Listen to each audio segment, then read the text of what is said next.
How is it going, everyone? Welcome to Sonic 4 Episode 1. Well, Sonic the Hedgehog 4 Episode 1.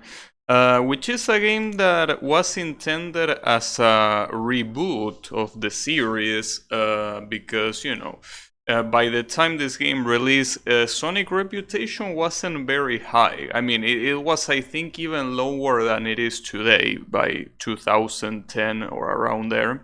So they came up with a game called Sonic the Hedgehog 4, which is well, it's supposed to be what comes after Sonic 3, which is... oh yeah, the music should pop in. But yeah, it's quite a strong statement to be like, all of those previous games, ignore them. This is the one that continues the original trilogy. So it was held to quite, like, it had very big expectations that weren't really met, but my question is, if ignoring those expectations, is this a good game? And I don't remember, because I did actually play this game some years ago, and by some years ago I probably mean 5 or 6 years ago. But I don't remember almost anything about this game, so I don't know. I don't know if it's a bad game, I don't know if it's a mediocre game, I don't know if it's just a good game that had expectations set very high, I don't know. So that's what I'm gonna find out today. Also, they've been recycling the same sound effect for when you select some things in Sonic Adventure 2. Like that sound effect. They've been recycling it shamelessly. So as you can tell, this is a 2D Sonic game that just happens to have 3D textures and the homing attack on top of it. So it's like an interesting combination. I'm not a very big fan of the fact that when Sonic jumps, he doesn't really spin very fast. This is the same problem that Sonic Adventure 2 had, at least for me. Something that I don't like. I feel that if you're gonna show that spinning animation, he has to spin very fast. That's the point. So otherwise it just looks a little bit dumb. But that's a criticism that as I said, I had even with Sonic Adventure 2. But I don't think too many people mind, so I guess it's a me thing, a me problem. What I don't remember is if this game had Chaos Emeralds. I have no idea. The thing is that it has Super Sonic. Like, Super Sonic is actually in the game, but I think it's something that it's just there as something to be like, hey, Super Sonic is in the game. But I don't think you need to unlock it with Chaos Emeralds or anything. In fact, I don't even know if the game has anything hidden. I don't even remember. I think it... oh, fuck you. I think it doesn't, but I don't know. Well, the problem is that if the method to get to a special stage, if there was any, if the method was getting 50 rings, I'm already a little bit screwed. It's okay. I don't know, I don't think it has. At least I don't remember it having anything like that. Which is probably part of the reason why so many people don't like this game. I don't know. Oh fuck. Wait. I want to at least collect 50, just to see if that's a method that is still used or not. Oh come on, I'm off by 1. There you go. Okay, I don't think that's the method, but just in case. Oh, there is! Damn, I didn't remember that. So, there are special stages. I don't remember the special stages at all. Wait, I gotta continue? Oh no, that's an extra life. Alright. So what is the special stage? Oh no, it's the one in Sonic 1. Fuck. Wait, what?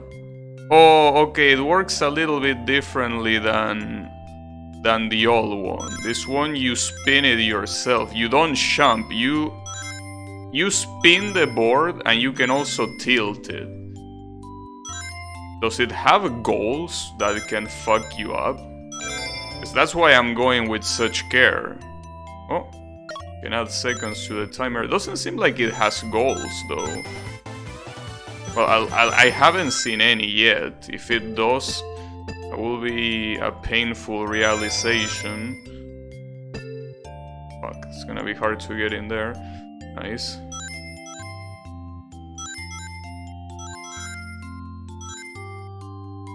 Oh, there is the chaos. Yes, it does. It does have goal thingies that push you out. Tim. That hurts a little bit. That hurts. Oh, but you can repeat the stage anytime you want, really? Well, I mean, if that's the case, that's... Oh, yeah, that is quite easy.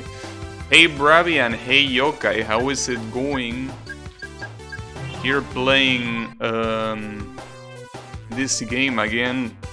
Well, again. First time on stream, but I mean...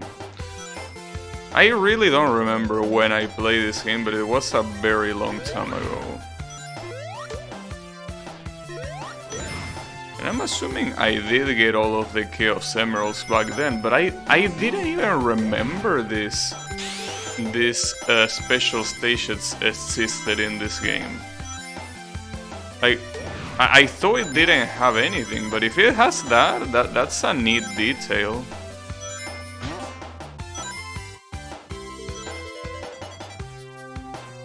Wait, where am I supposed to go? Oh, wait, no, that's not it. That's a little bit weird. Wait, want me to go right or left? Oh, right, okay. Asshole. You didn't know this game existed? Yeah, it does. Well, a lot of people don't know it existed, but for some reason, and I'm not sure why, because again, I don't remember almost anything about this game. This is a very hated game. I mean, as I was explaining earlier, the expectations of it being called Sonic 4 set the bar quite high. But I think that outside of that, I don't see much reason yet to hate it. Yet. Maybe the level design in the later levels is garbage, I don't know. Or rather, I don't remember. But for now, at least it has, to me, like, at least with the way that the special stages work, and the fact that it's obviously a classic, well, classic as in the way it plays a 2D Sonic game, I think that this is the winning formula. So I don't see why there is such hatred. We're about to find out. Oh, if you press play on the next act, it doesn't... Okay, play on the next act makes you go immediately to the next act and not go back to the character select screen. By the way, this game is on Steam. So if you want to play this game, it's super easy. You just get it on Steam and that's it. You know, that's the good thing. It has good accessibility, which is not something that many Sonic games have, unfortunately. I mean, a lot of them do, but there is also a lot of them that don't. So for the few that do have good accessibility, I think that it's a good thing, you know.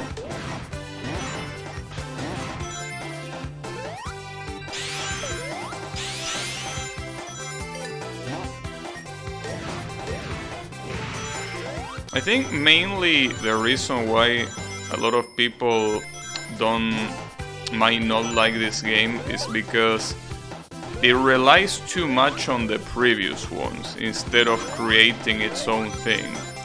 Problem is that that's the same argument that you could make against Sonic Mania, and people love that game, so I'm not sure.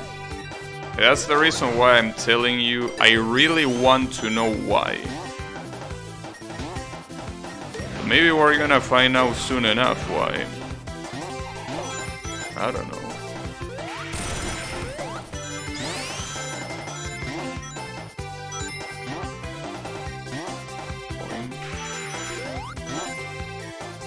Mostly because, I mean, the only thing that I could think of is the level design being bad on the following levels, you know. But if that's not the case, if there is no bad level design, already for what I'm seeing, this game is pretty much following the... Oh! Ooh, that was very close. Holy shit. I'm glad that after the spinning on the sign you actually have time to go back. Holy fuck, that was close. So we gotta remember, the special stages do have goals, so it's gonna be hard. Is this the first special stage again, or is this the second one? Because in Sonic 1, I'm pretty sure that the special stages kept going. It's not like they repeated the same one until you beat it. They just keep going, and they obviously repeat once you reach the last one and you haven't picked up the remaining emeralds, right?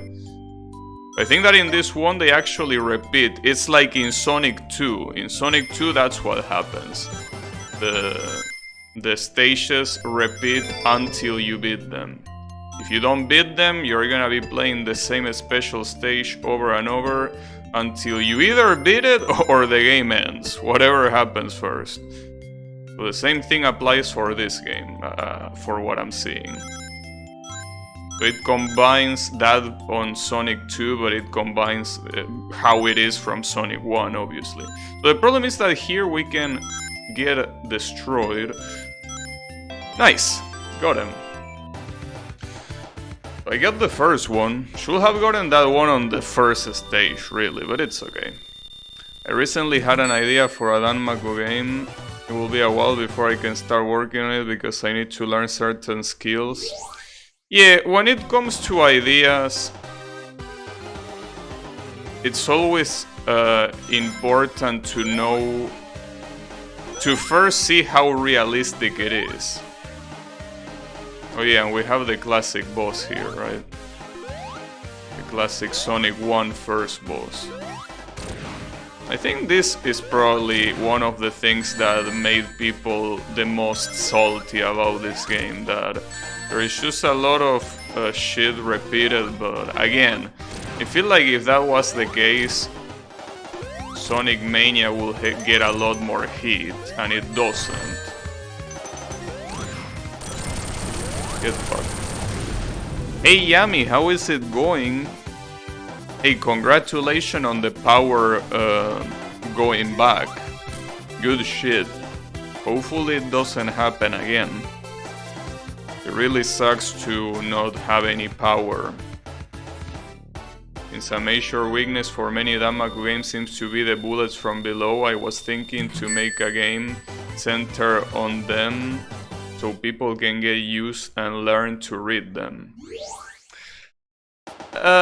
Well, if you do that, you need to obviously you need to put tools so you can battle against that. You know, like if you make enemies come from below you, you need to have bullets coming from below you as well, because otherwise that will be not very fun to play. Yeah, it could be a cool idea. Did you miss me? No. I'm just kidding. I mean, well, first of all, I mean, no. To be honest, the answer is no, but that's because I don't miss people. I know that sounds completely apathic, I guess it's the right word, but I just don't miss people. I mean, the only time where I could miss people is if they are gone forever. but people that only live for a short amount of time, nah, I don't. But it's okay, it's nothing personal. I like, for example, when my parents go somewhere else and they are not around me for a while, I don't miss them. But it's not because I don't like them, it's because I just don't miss people in general. Again, the only way I could miss someone is if they are not coming back at all. I could miss someone like that, but thankfully that's not the case.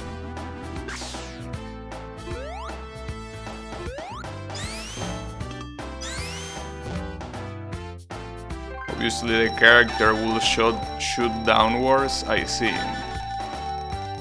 Yeah, when it comes to game development, the important thing is knowing what's possible for you to do and what's not possible. In terms of development, I mean.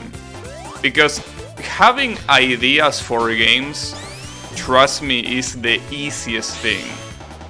Having ideas, no matter how original they might sound, it's the easiest part of game development. Anyone can have ideas. I mean, even I have a lot of ideas for games that obviously don't exist and will never exist either. But you know, what's important is having the means to bring them to life.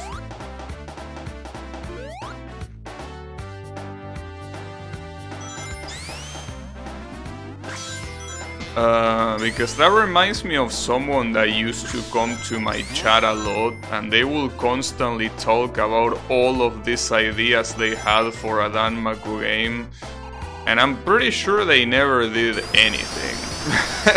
Like, you know, like they were telling me every day their amazing ideas, and at the end of the day that ended up being nothing, as far as I know. At least I never heard of anything coming out.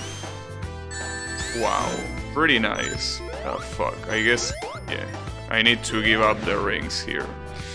Well, that's a shame. Then again, you can retry these stages as many times as you like, so I wouldn't worry about this. But that's annoying that I can't go to the special stage there. It really sucks when you get hit right before the end. It seems especially... it hurts.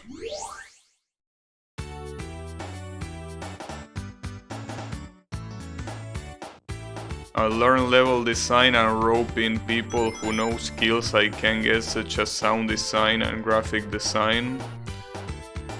I'll probably be a longest time before the game gets made. I think another thing that it's also important is that you really make sure that your idea is something that you really want to see it making happen. Like, it really is something that you will absolutely love to see happen. Because it's something that... if it's something that it will be like, yeah, it will be cool if this existed, but I mean, it's not that big of a deal, then I wouldn't recommend you to waste game development in that. Because game development is super hard, especially if you are not the only one working on it. So you gotta be really sure. It can't be just something that you are like, yeah, this might be cool. No, it has to be something that you really want to see it done. Wow, I fucked up. Has to be something that, you know.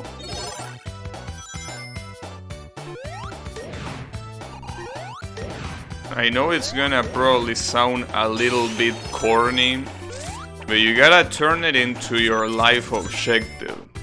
Because if you don't, being an independent developer is not easy at all. So you really want to make sure.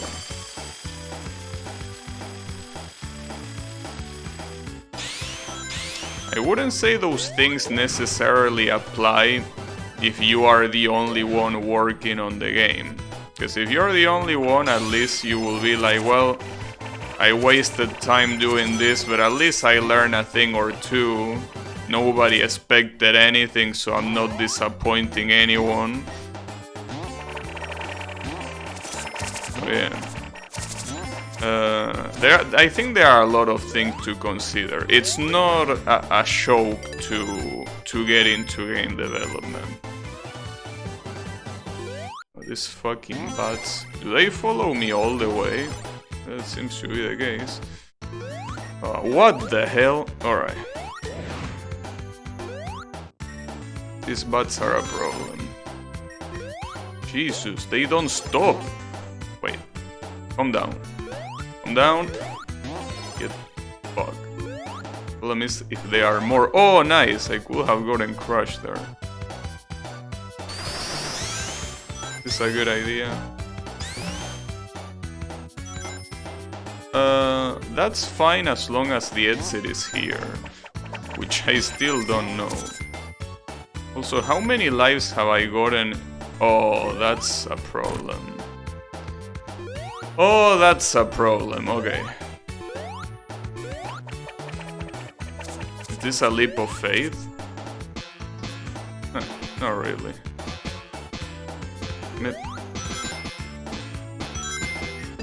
Ooh, that was... No! No. Oh, damn. Getting hit is always so close. The possibility of getting hit. Uh-oh. I don't know where I'm going, but... I'm going somewhere. That's what I know. Oh, I can go up there. Am I supposed to? Yes. I indeed was supposed to. Well, there go all my rings. That's a shame. Well, they are... Damn, there is an extra life. How many extra lives did I get? Holy fuck. Like, for real. I don't know how many fucking extra lives I got here. It's just insane. I think that should be enough for the rings. Now, if only I didn't get killed by gravity, that would be nice.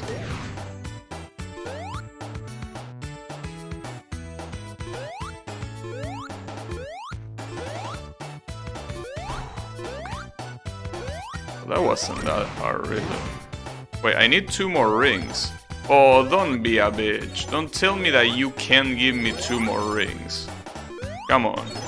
Just asking for 2, man. Okay, it's not over yet, but I'm not seeing any rings. Please.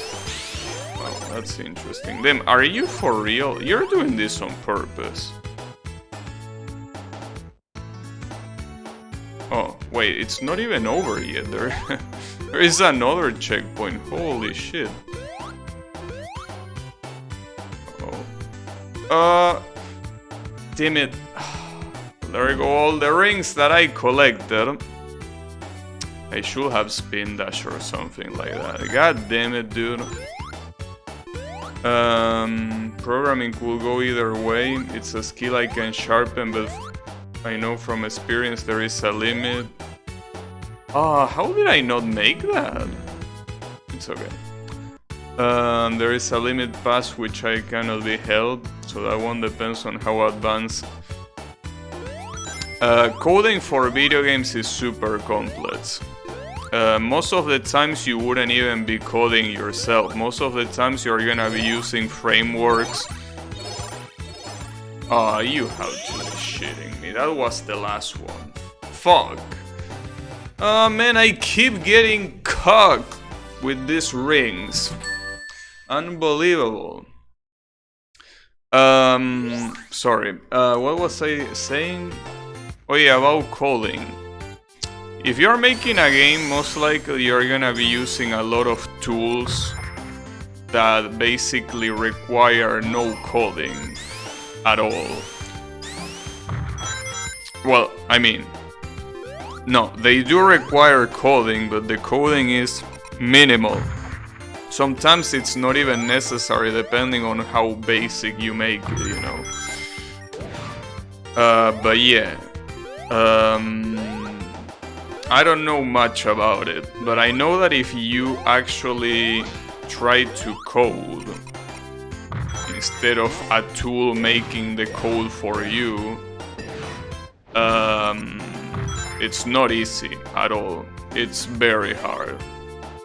Like, it's not enough for you to know programming. Like, you will have to learn specifically a lot of things that apply only to game development.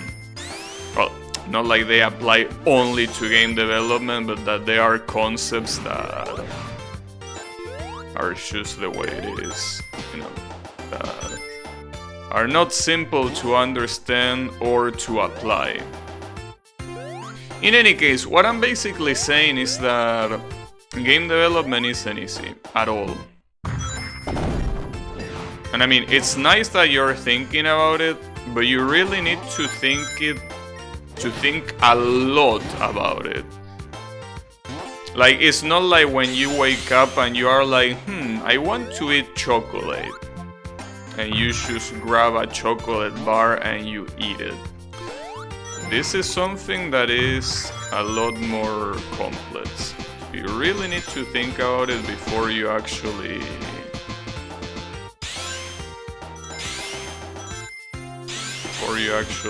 go and do it. Or, as you say, before you actually get other people involved.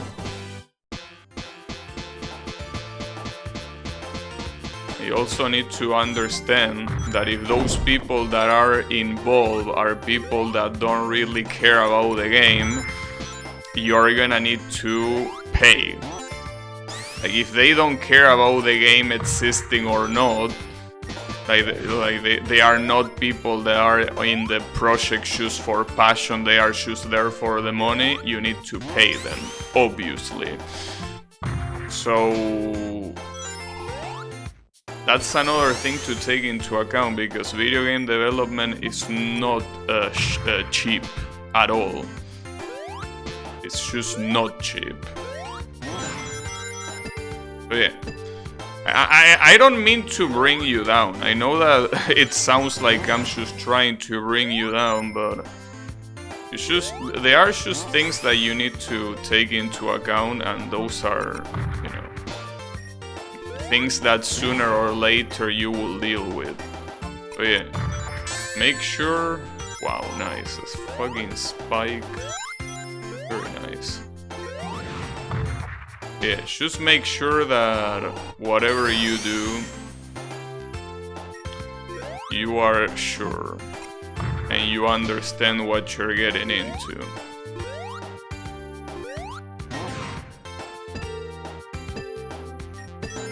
Oh. Yeah, video game development is not cheap at all. It's not cheap at all because it basically is the kind of thing that it's pretty much like, imagine, you know that there are artists, and by artists I mean artists that draw pictures that accept commissions. Like, you can basically pay them and they do whatever you want as long as it's within what they allow and whatever, right? But the thing is, video game development is pretty much that, but in a massive scale. It's commissions in, you know, a completely different scale. Like, you're basically asking for thousands of commissions at the same time, you know. So, because of that, yeah, it is quite expensive. It is very, very expensive, and the only way to do it is by having the money. If you have the money though, should be fine. But you need to have the money. So where the fuck am I going right now? Am I supposed to go there? I keep getting bounced back. I'm not sure I understand where the game wants me to go. Oh, damn, that has to be such a perfect shot. A little bit more to the left or to the right, and you don't make that jump. That's fucked up. Nice. At least I have a shield. Well, not like the shield is very important if I die to gravity. Like right there. God damn it, I had to fucking mention it, of course. God damn it. Oh,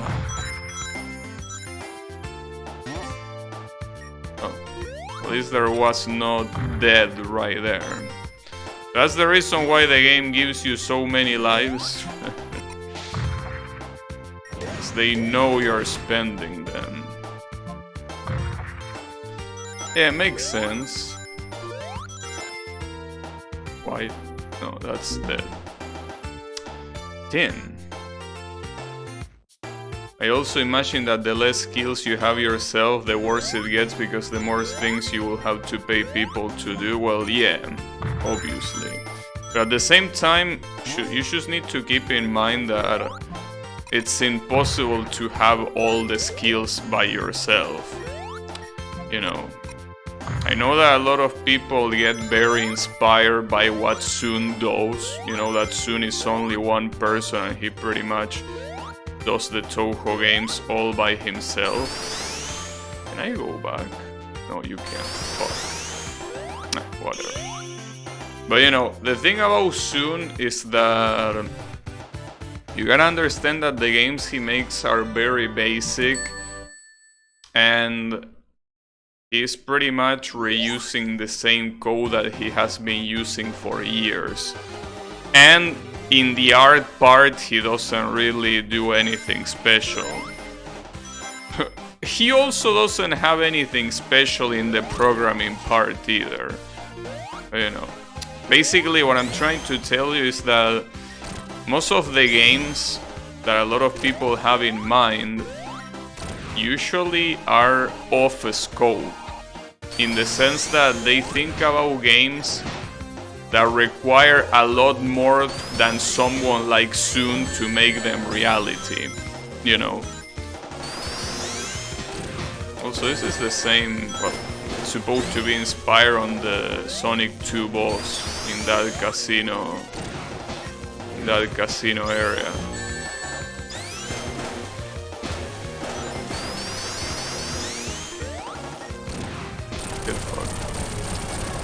I imagine all the skills yourself isn't much better, you would probably end up overworking yourself. Not really. You wouldn't have to overwork yourself because, as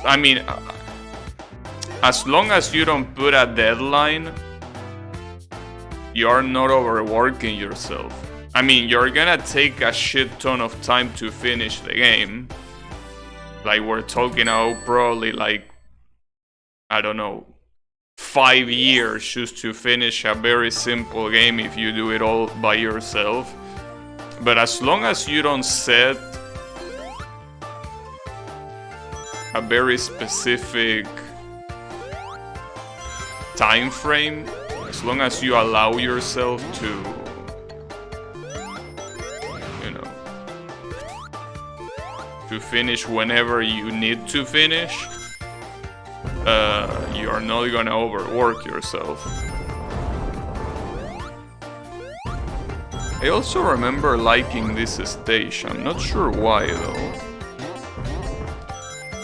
Like, I remember the totems in this stage, and I remember liking it. But I don't know why. Why did I like this stage? I really like just the design. I mean, it's not an ugly stage or anything like that, but I'm surprised that my brain remembers this stage as a pretty cool stage. Maybe it's the music is also pretty cool. Oh, these guys are so annoying though. Can I ignore that guy? No, I can't. How am I not gonna get hit by that guy? I need to trigger him first, so he aims at me. Doesn't seem very interested though, alright, fuck you then. Oh, that one is even worse. Alright, maybe we can go this way instead. No, that's actually not a good idea, I guess I can go up. He actually had to get good at drawing. Yeah, but soon, you know. I mean, I wouldn't say that he's bad, but you gotta remember that it took him around 20 years to get decent, you know. Because I will say that a lot of the Toho 18 portraits look very good. You gotta understand that Toho 18 came up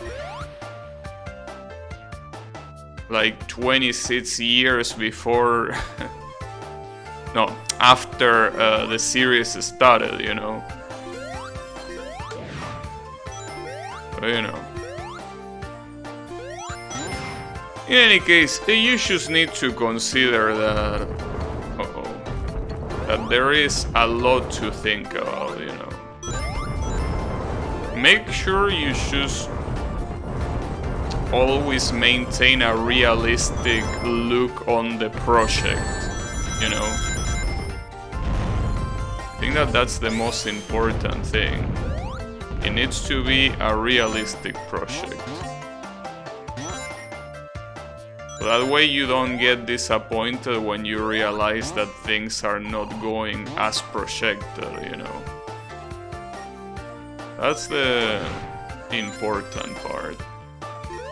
Be realistic, which is not the same as being pessimistic. They are similar, but they are not the same.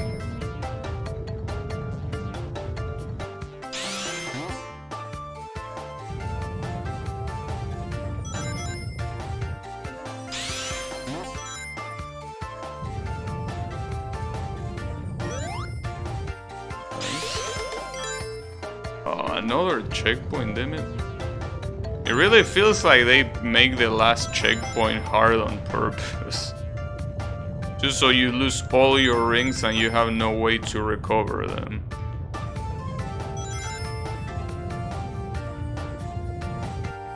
Nice. Nice! That's actually the end. Good shit.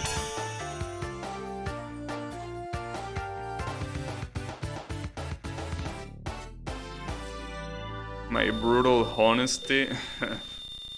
Yeah, I don't miss people. I mean, even when, you know, usually, you know, my mom is very,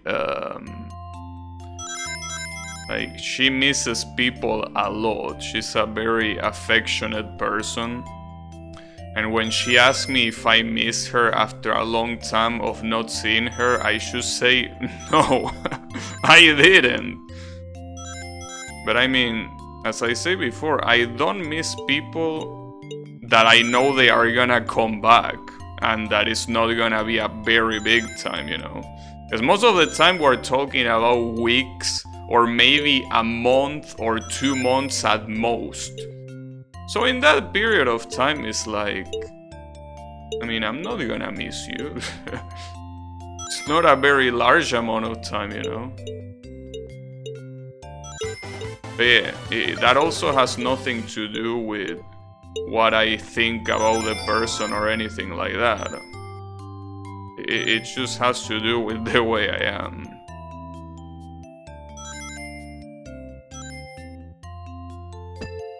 Oh, fuck me.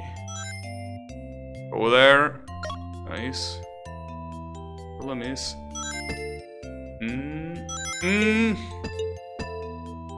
Holy fuck, look at all this. Oh, come on. What a shitty ass bounce. Right on the very edge of the goal. Damn it. And that's only the second special stage, by the way. Only the second one. I don't want to imagine how the last ones are gonna be. I don't know how they somehow made a special stage based on Sonic 1 and they made it actually harder. Because believe it or not, Sonic 1 special stages are easier than that. That's because even if the screen spins automatically, your ability to jump and generally move allows you to react to things in a way that is a lot faster, or rather it allows you to react faster than something that you can only move the camera. Because if you can only move the camera and the only way to go is by basically dumping the character on the next section, it's super hard to react to it. And considering that the general camera isn't zoom out enough for you to see the goals, you're gonna meet the goal super fast. And obviously when that happens, that's already too late. You lost, you know. But yeah, they somehow made a special stage based on Sonic 1 special stages, and it's actually harder. I just don't understand. How is that possible? Because Sonic 1 special stages are already quite hard as they are. You know. Wait, really? Oh, I see.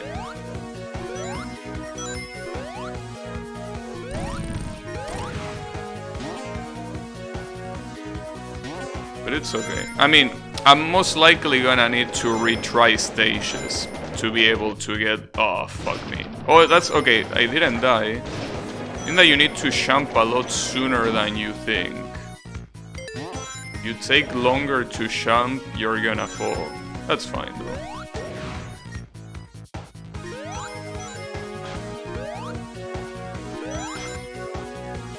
An interesting fact about this game is that this is one of the games that I seen, one of the few games that I seen that has a 50-50 when it comes to reviews. The reviews for this game are half positive, half negative. And quite honestly, I don't understand why. So far, maybe one of the final levels sucks so much that people were like, you know, fuck this game. But so far, I just don't see the reason. As I say, I should wait. I shouldn't be saying this yet.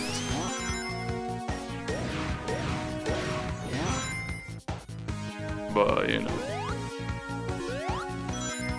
I guess maybe they just don't like the 3D models.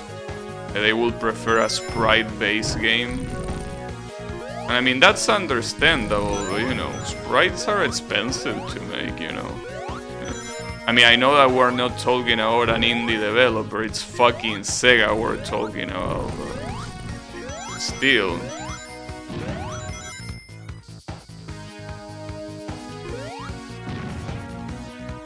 So far I'm able to keep my rings.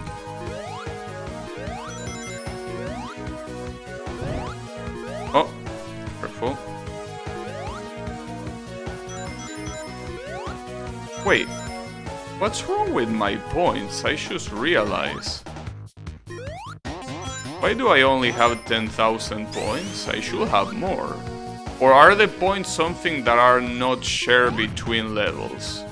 Maybe that's the thing. Maybe points are not shared at all. In which case it will make sense. Okay, so you need to light one of this, but not...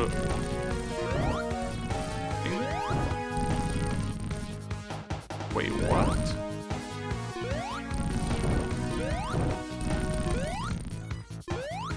I mean, I understand. Okay, so you need to light this one first, and then light this one later. Though the duration is also quite different.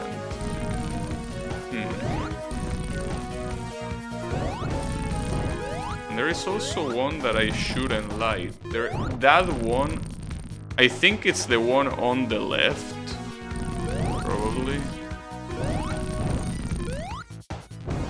I actually don't know.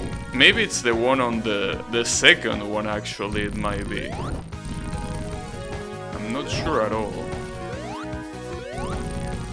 Yeah, it is. I was right. The first one is just for the light. Oh, come on! I wanted to get that. Damn it. That's okay.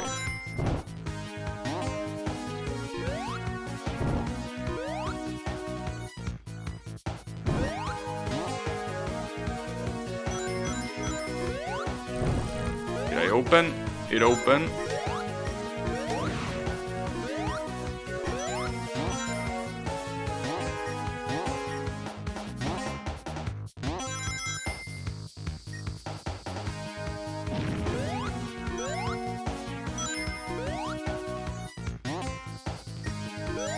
Jesus Christ. Something that I do say is that the levels are very long. Okay, some of these levels are quite long. Ah, shit. Alright. Yeah, you know, I knew that something like that was gonna happen. I didn't know what to do. Wait, I fucked that up.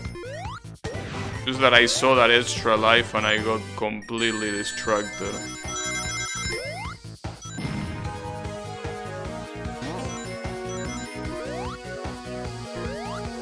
Oh, alright. I need 8 more. Can you give me 8 more? Probably. Yeah, okay, there it is. Oh, whew. I thought I would have gotten caught by that explosion, but no.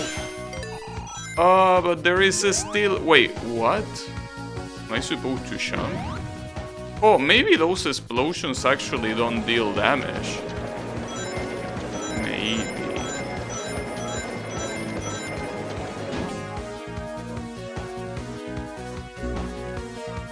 I was supposed to press right. And you know the worst part is that that's probably the final section, and there is no way to go back. Damn, that sucks so much. Oh, the explosion actually does hurt you. And I can't believe it then. It was only to keep going right. That's how you don't die. Oh, well, it's not over yet though. Oh, it's definitely not over yet. That's for sure. Wait, I'm running away from something. Nice! Damn, the last checkpoint gives you enough rings to get to a special stage. That's pretty cool. What you were saying makes sense. Maybe Soon can roll out games as relatively quickly as he does precisely because he sacrifices on certain fronts such as the coding. I can say it for sure, but it sounds like something that will track. I mean, Sonic, what am I saying? Sorry. Soon recycles his code from like 15 years ago, if not more. So yeah, but that's not something bad, by the way. Like, I know that the word recycling usually has a negative connotation when talking about games, but when it comes about code, recycling is exactly what a good programmer does. As long as the recycling is properly made, as long as you don't leave old code that ends fucking up the new implementation, but recycling is exactly what every programmer should be ready to do and should be encouraged to do. Because you don't want to write shit you already wrote. Because time is a lot more valuable.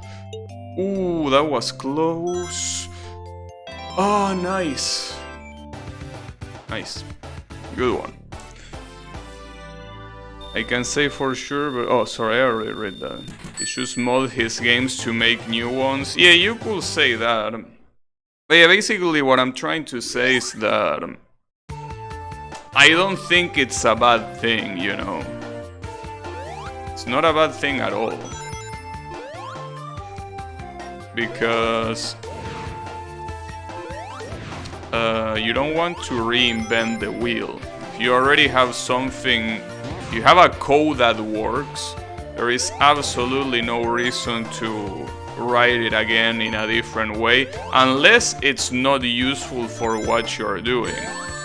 But as I say, for something as simple as what Sun does, his basic engine and whatever he does is way more than enough. So that's something to take into account. I heard before that a good programmer is one who finds the laziest solution. I wouldn't say the laziest solution, but just like anything, it's about... Oh, fuck me and fuck this guy. There you go.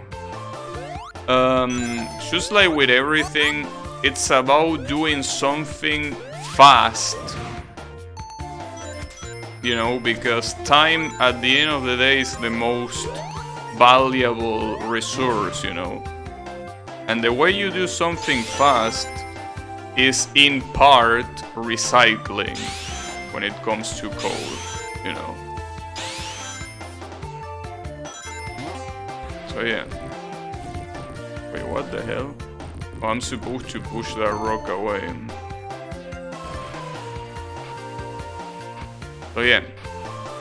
That's the reason why good code, like what's considered good code, is code that can be reused in multiple places. Like good code is not necessarily the one that has good performance. It's usually the one that is readable, that, oh fuck, that can be reused in as many places as possible. And that obviously minimally works, clearly. Because yeah, if you recycle code and it ends up being fucking garbage, like the result, then it's the same as nothing, obviously.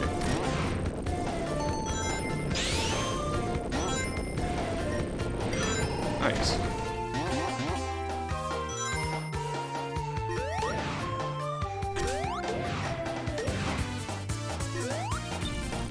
Obviously, when it comes to video games, performance is important, you know.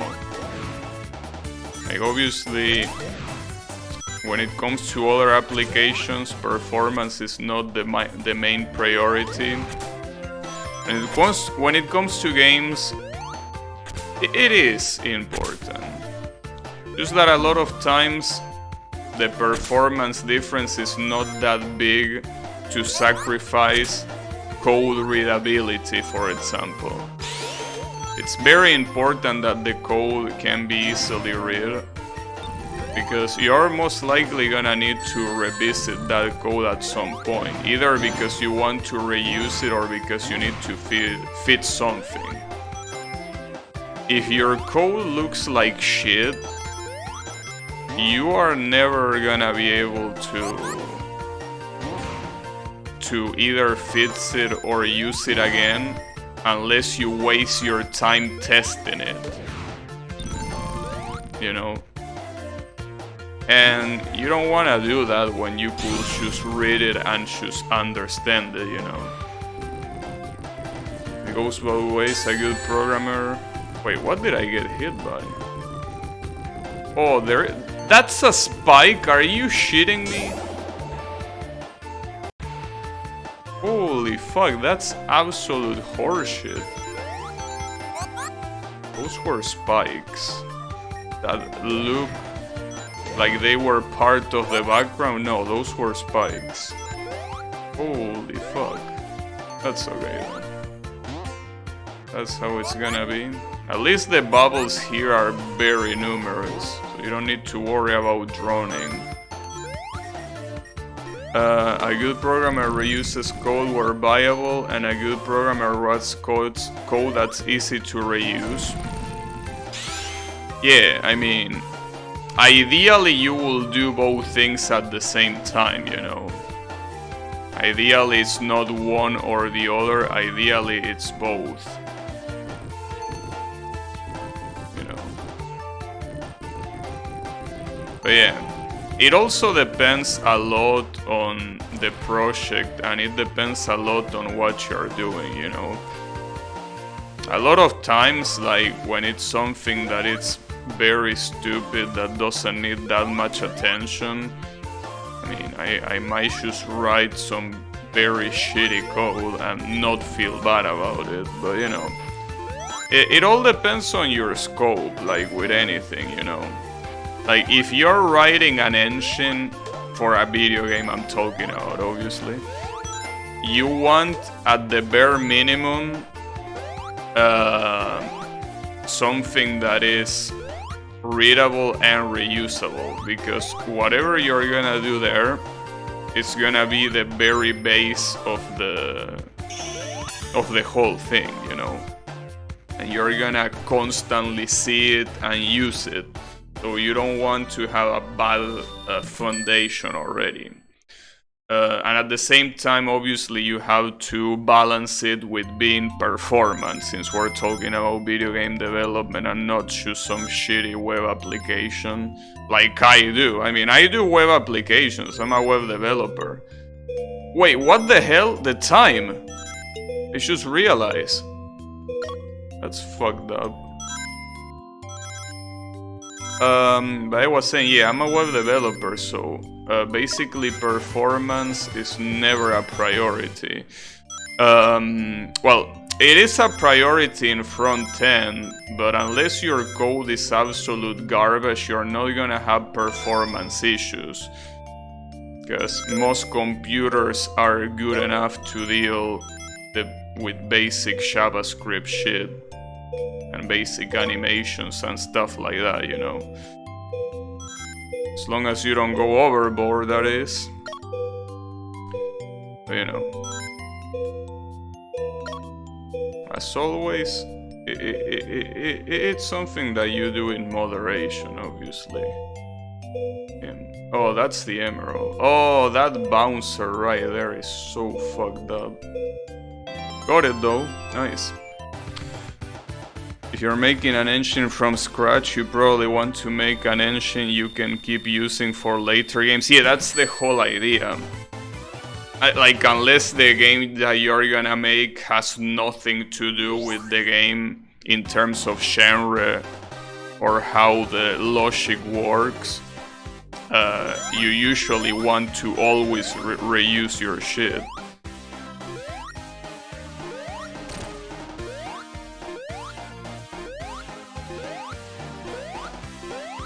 This boss is supposed to be mimicking the one from Sonic 1, Labyrinth Zone. I'm already fucking up, that's pretty cool. Also, those are just decorations. Those, like, statues. In Sonic 1 they used to shoot projectiles. Gotta be glad that that's not the case here. Problem is that... oh, nice. Come on.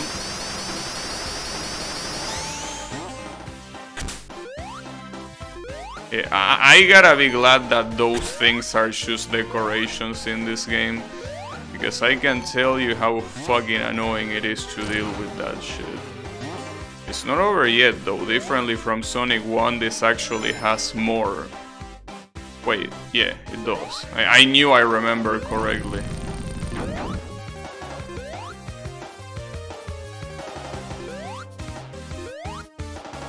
Hello?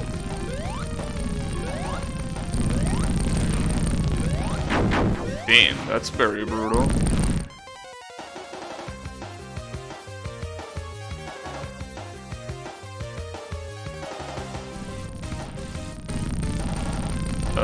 Here? Uh-oh. Ah, damn, you need to be very fast there. Damn, problem is that that's all the way from the beginning. That's okay though. That's also what you were saying about how one can use tools to reduce the coding needed, because unless you need something highly specific, there are already engines out there for people to use. Yes. Another concept when it comes to programming is not reinventing the wheel. If something already exists that you can use for whatever your use case is, you're gonna use that. There is no reason not to, because otherwise you're just wasting time, unless you want to learn. It's not a waste of time to code an engine from scratch if you want to learn the basics behind that. But that will only be useful if you're actually interested in programming in general. If you're only interested in making your game, it's more than useless to be interested in how the engine works internally. If the only thing you care is your game being made, just forget about that. There is absolutely no reason to learn those kind of things, you know.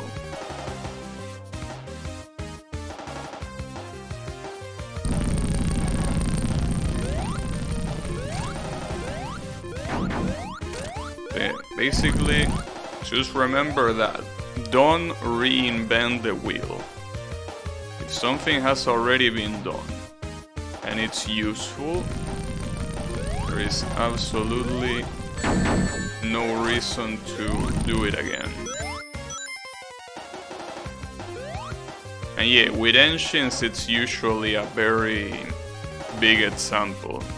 But at the same time, I guess a thing to consider are obviously the weakness of the engine, because a lot of people, for example, just use something like Unreal Engine 4 since it's free and everyone can use it, and they don't really know exactly how to use it properly.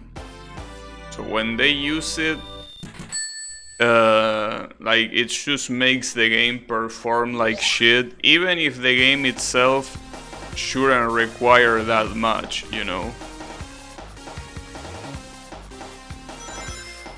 That's the thing.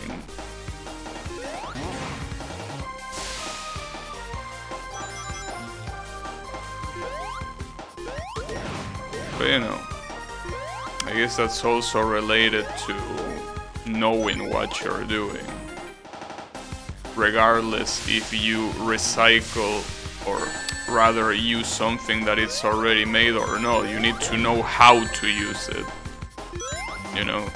Like, let's say for example that you use Unreal Engine and you instance a lot of resources like models and shit, right?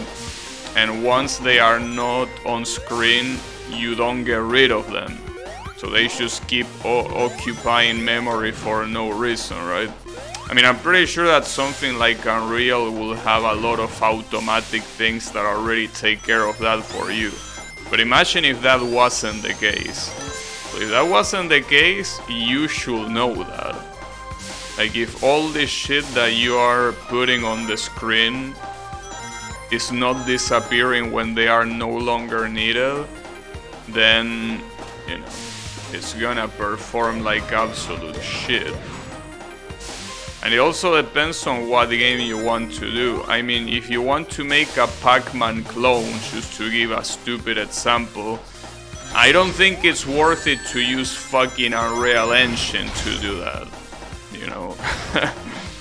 If you're gonna do something as simple as a Pac-Man clone, you don't need to go all the way to use Unreal Engine, because at that point you're just adding unnecessary blow to your project. It's like you're basically using... It's like you're using a Formula 1 car to drive through the street, just to go to the grocery store, you know? You don't need that Formula 1 car, you just need a regular car to go to the grocery store. It's not needed to go that far. So yeah, there is a lot of things to consider and shit like that. So you also need to investigate quite a lot. Even when there are tools that do most of the job in terms of coding for you, you still need to investigate how to use them properly, and more importantly, how to, you know, or rather understanding that that's what you need to use instead of something else.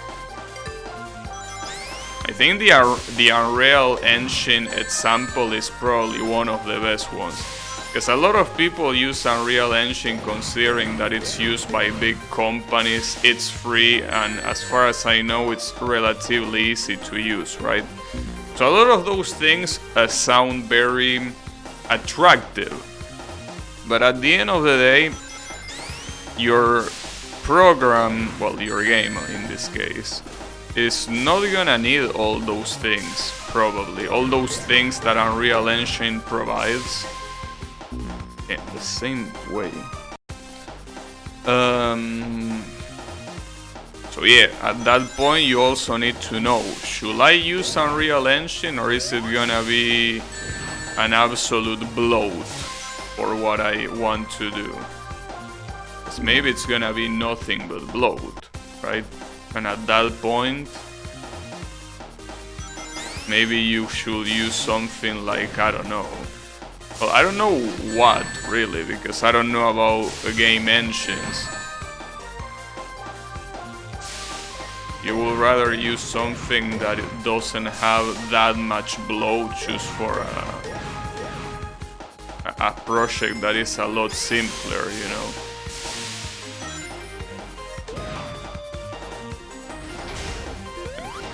I guess a better example than a Pac-Man clone, and even a more realistic example, is a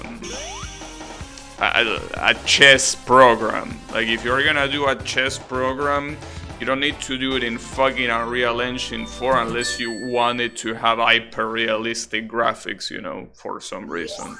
There is one like that in Steam, by the way. I think it's called Chess Ultra or some shit like that, where the whole point of the game is that it has very high definition chess pieces and environments, you know.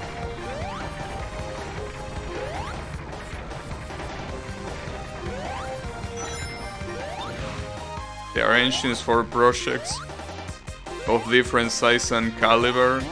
If Godot can do it, why use Unity? Yeah, I'm not very familiar with them, but yeah, there is no reason to use a very bloated engine when you need to do something simple, you know.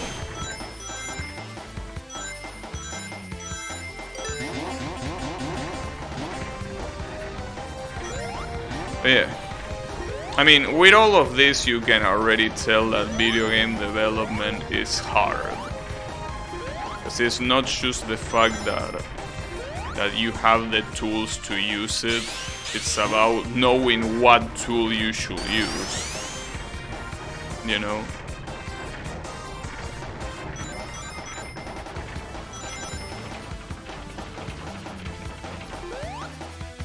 So, yeah.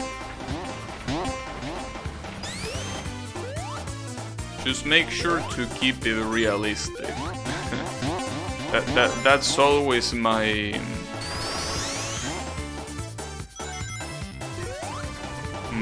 advice when it comes to game development. If you don't keep it realistic, you're just gonna get burnout and disappointed.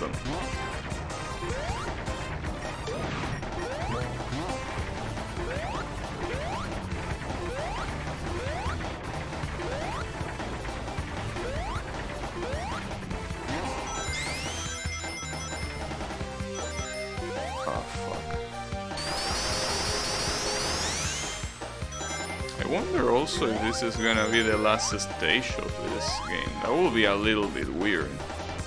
Only having 5 stages. I mean, it's possible, but I don't think that was the case.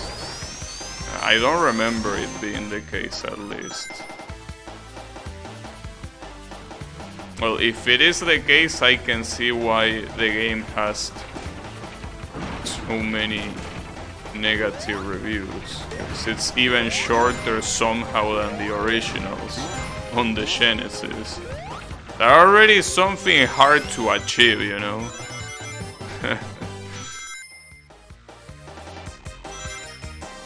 Yeah, this feels that it will be the last stage. At least by the aesthetic alone. It just screams final stage, but I don't think that's the case. Like, I remember this game being slightly longer. At least I would expect it to be slightly longer.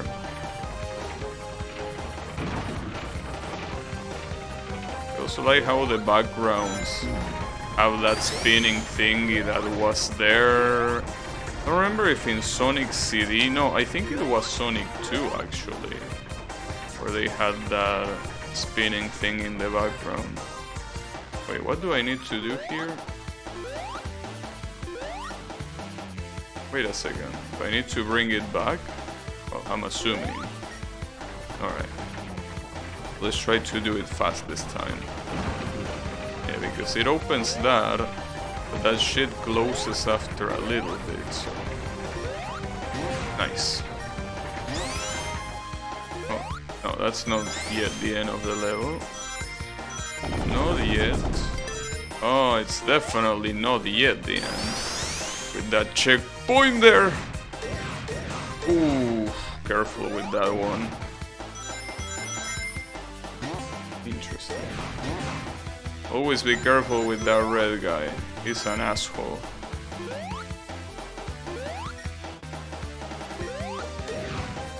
At least that didn't hit me, but the problem is that there is another one up there. That one is definitely gonna hit me. There is no way that doesn't hit me. Oh, this goes very fast, never mind. Oh, but those are gonna hit me.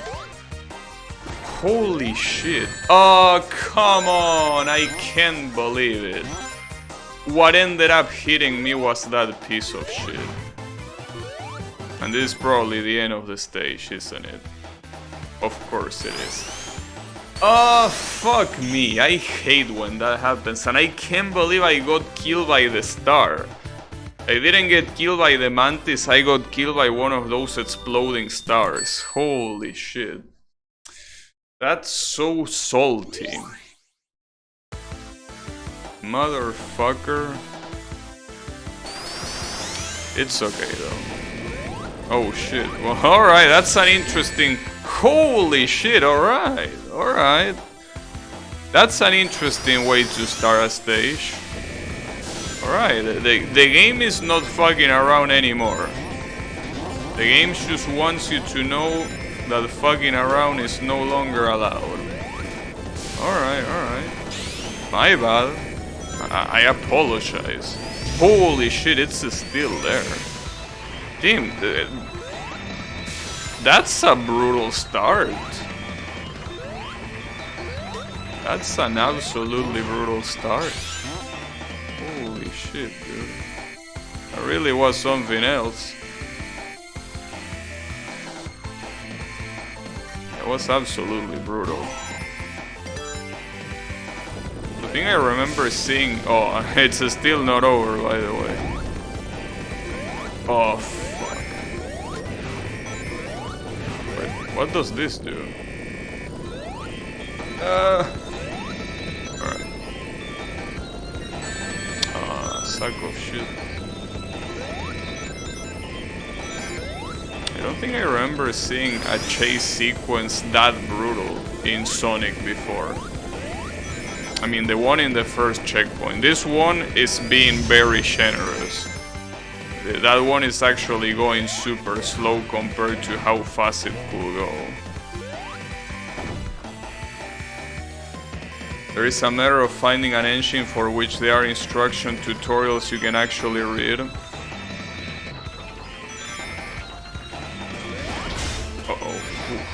A friend of Sawano is making a game in Lua STC, but all the documentation is in Chinese.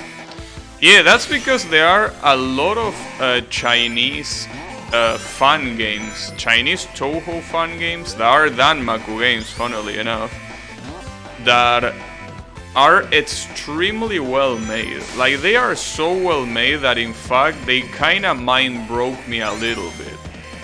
You know, there is a fun game that I don't know if you know, it's called Elegant Impermanence of Sakura, a Toho fun game, that I was like, damn, this game, I feel like it's better than most of the official Toho games.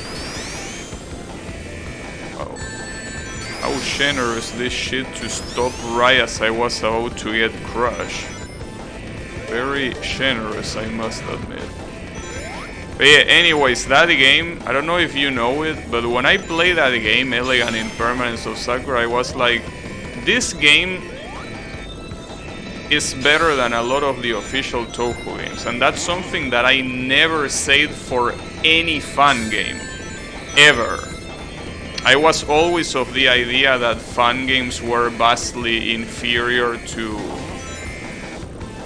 the official Toho games made by Soon. And when I play that game, I'm like, holy shit, this game is superior in almost every way, you know? And yeah, ever since then, most of the Lua STG Chinese fan games are very well done. I know someone who used to play it on stream. Wait, did you watch me play that on stream? Oh, that's a classic boss. This is the one, this one is from Sonic 2. Yeah, in fact, it's pretty much from almost the same area. And you can cheese it just like you can cheese the other one. Well, not in the same way, but you can still cheese it. Oh damn, he actually got fucked. I didn't even need to dispel all those things. You wish you had? Well, no problem. It's on... Oh, what? It ain't over yet, actually. Alright. But yeah, I mean, just like with anything else, I have all that shit on YouTube. So if at any point you want to see it, it's all there. But yeah, Elegant Impermanence of Sakura is an amazing game. Oh, alright, well that's interesting, Eggman. Thanks a lot for that gigantic thingy. Holy fuck. That was something else.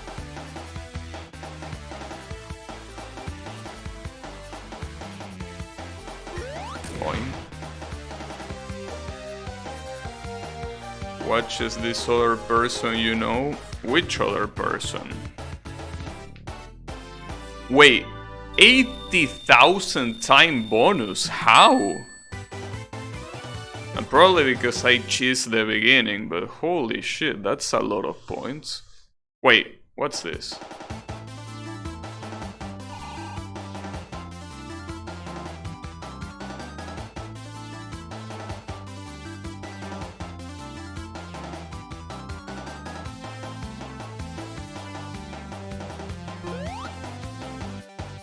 Oh, it's tiles?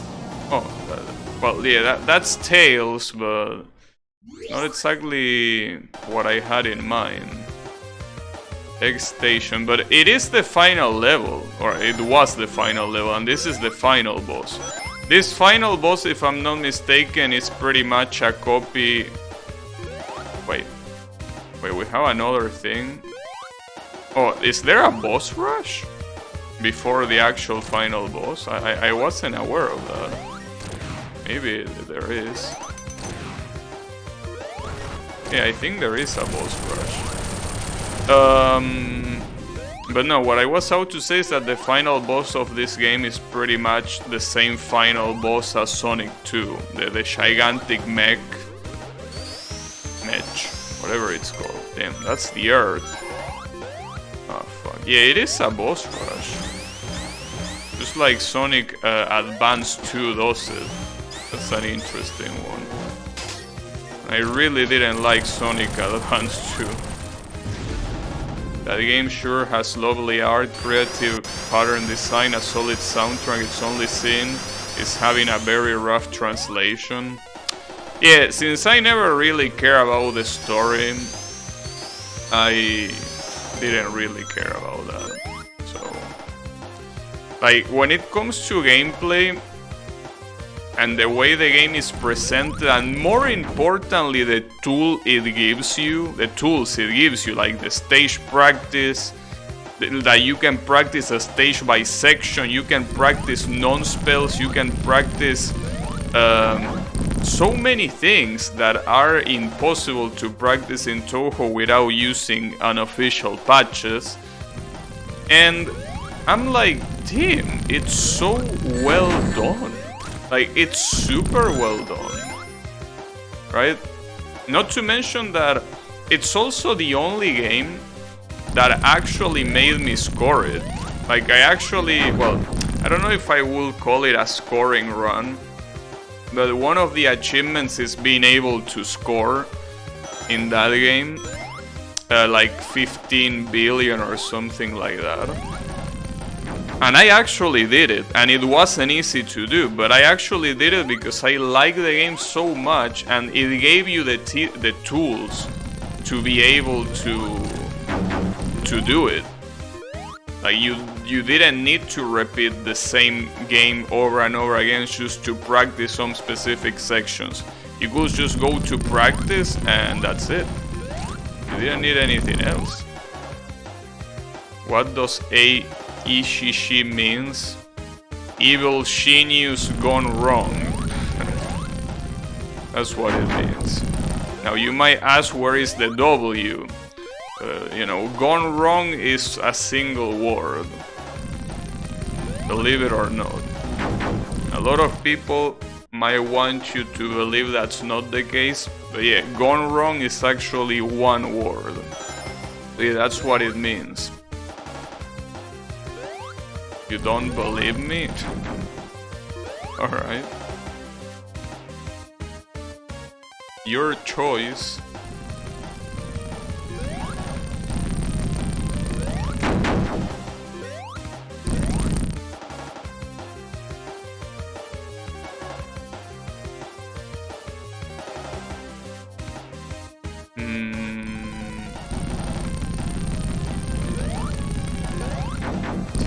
Some of these patterns are actually hard. On the topic of Lua STC Danmaku games, well, specifically Touhou. Damn, I keep dying to that one.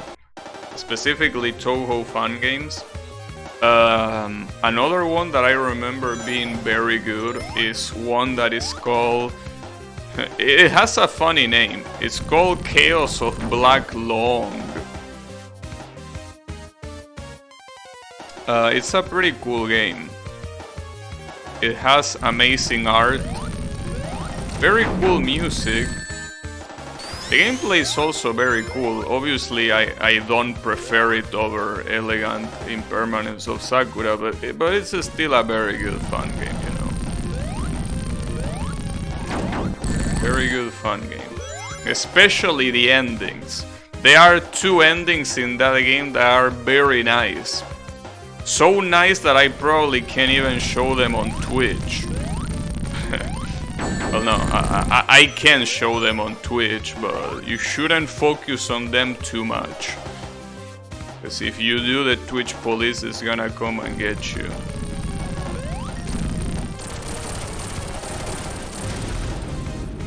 But yeah. Well, not only that, even the introductory screen of that game is something that is not something that the Twitch cops are gonna like. Like the intro cutscene to that game is something else. Because it's like it takes you by surprise, you know? It's like you see that all of a sudden and it's like, damn, alright. That's what we're gonna do, huh? It was pretty funny, I must admit, the first time I saw it. I couldn't believe my eyes.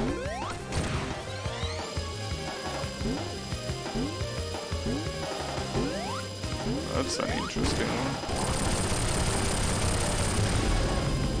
think Yuki has played that game? Maybe. I don't know.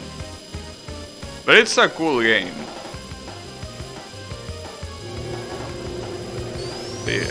You gotta be prepared. You gotta be prepared because you're gonna see tits. So, you know. As long as you're prepared, you should be fine. Also, as I say, this is supposed to mimic Sonic's 2 final boss. Well, supposed to mimic because it's even easier than the Sonic 2 boss, since here you can hit this moron whenever you want. He's gonna shoot the arms just like he does in the other one, right?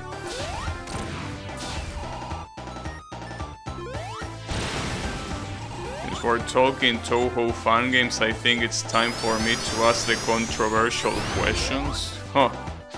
Bring them on!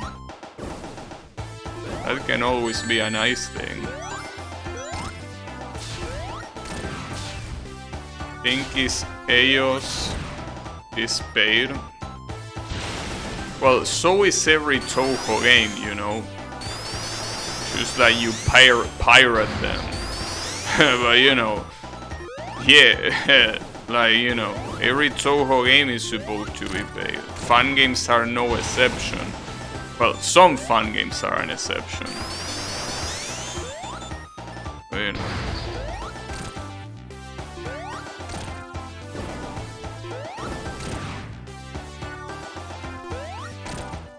What do I think about Conceal the Conclusion?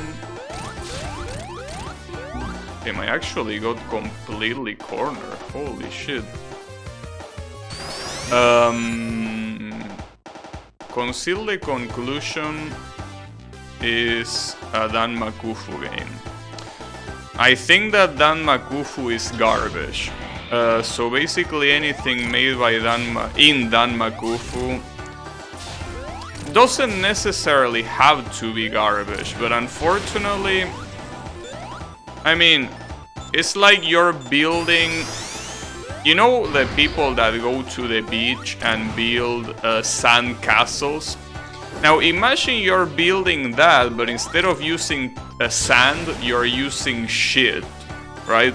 You're not building a sand castle, you're building a shit castle, right? Now, the thing is, when you build that castle with shit, it might look good. Like, you know, you might do something that resembles a castle, has a lot of details, and, you know, it's very nice to look at. But that doesn't change the fact that it's being built with shit. So, it is inevitably gonna smell. If you know what it is, you're obviously gonna be disgusted just by looking at it. And, yeah, overall, you wouldn't really want to get too close to it. So yeah, that's what I think about games like Conceal the Conclusion. They are not bad games, but they are unfortunately built on top of shit. So, you know. Wait, it's not over yet? Oh, it's not over yet. What the hell? Uh-oh.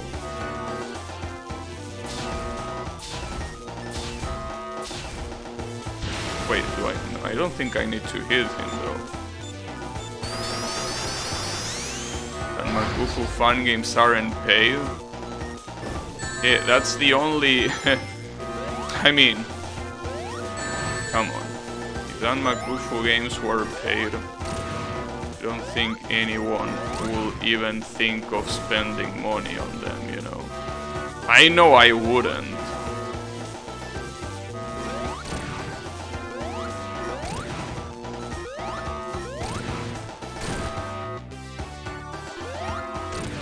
Damn, this guy is still not dead. Holy shit. It's a long boss fight. Boing, boing. Oh, okay, he started flying. But yeah, Conceal the Conclusion in particular is a game that I don't really care about too much.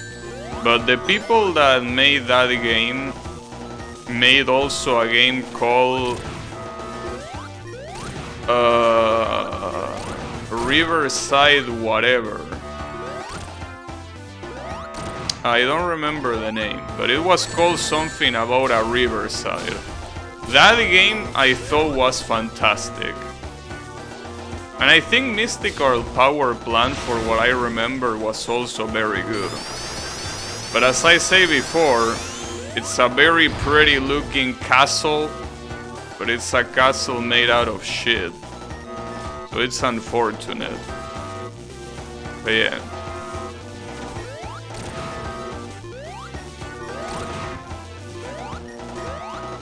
What the hell? How was that not fast enough? I mean, I don't know if you are noticing, but I'm getting pushed back a little bit after the homing attack, so it's not like I can attack again immediately. Oh, now you're gonna start shooting, huh? Are you gonna play it again? On normal had trouble, on hard I do even more? I don't know. The OSTs between good and bad? Yeah, I also don't know about that. How crude the examples? I mean, I think that, well, I already said that the other day, but I think that if an example isn't crude, it's like, when an example is crude, you remember it more. Mostly because it's so ridiculous, and a lot of time it's so surprising to think of a comparison like that, that it sticks out more, and it also makes the point across a lot higher. Because, you know, thinking about a castle being built with shit is easy to think of. I mean, it's disgusting. But that even helps, because that makes you remember even better. You know? And well, the other one about, as you say, you can also get used about being fucking the ass. Yeah, that one is also just like that. Because that's also pretty easy to imagine. And also pretty easy to draw the relation of the example. So that's why crude examples are very good for me.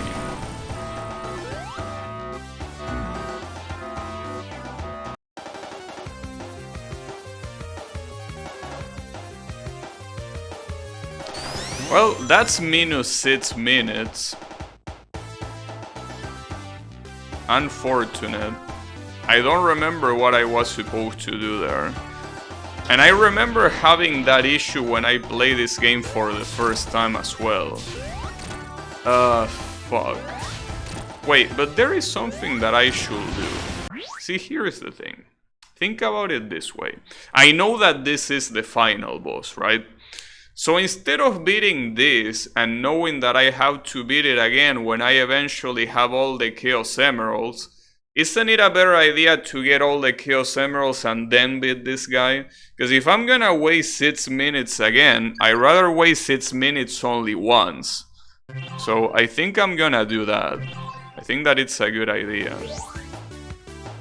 Like, instead of just beating it right now, I should get all of the Chaos Emeralds first. So let me do that first, and then we will... Wait, what? What's that? No, that's the special stages. Yeah, well, obviously the ones that you unlock. Right? Yeah, clearly. Alright.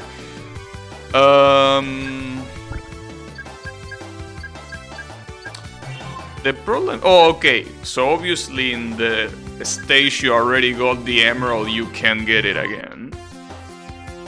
Wait a second. Wait, did I pick the right mode? Because I picked score attack mode.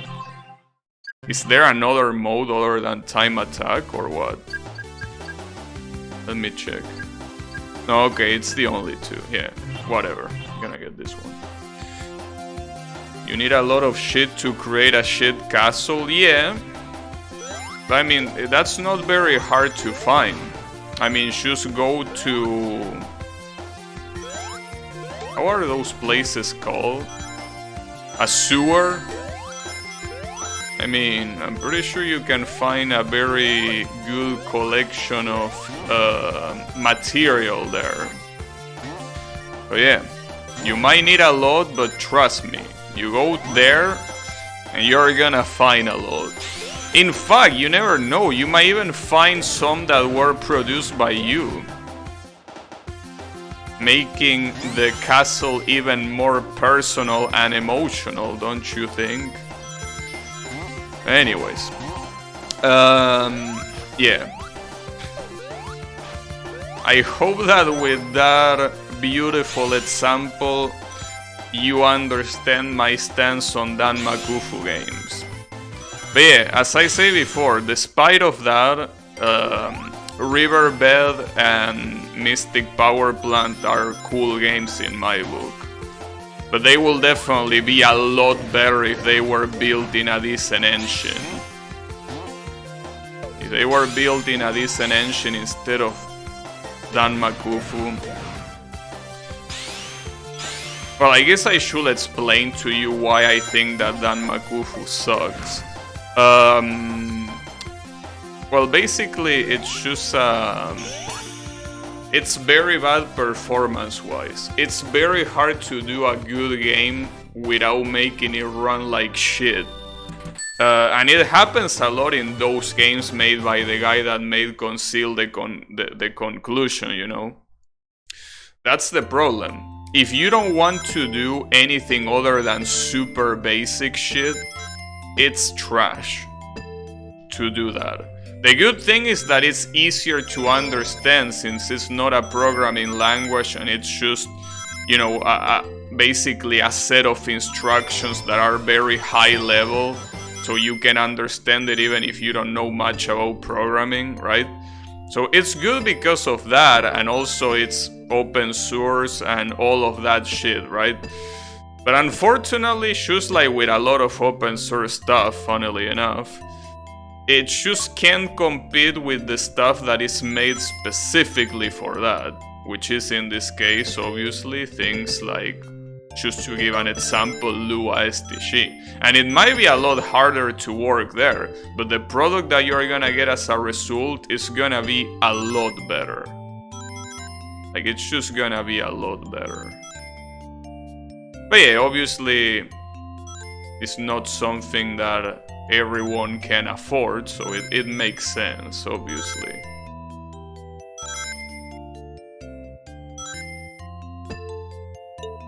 Oh, well, that's a lot of crystals. And that's a lot of golds.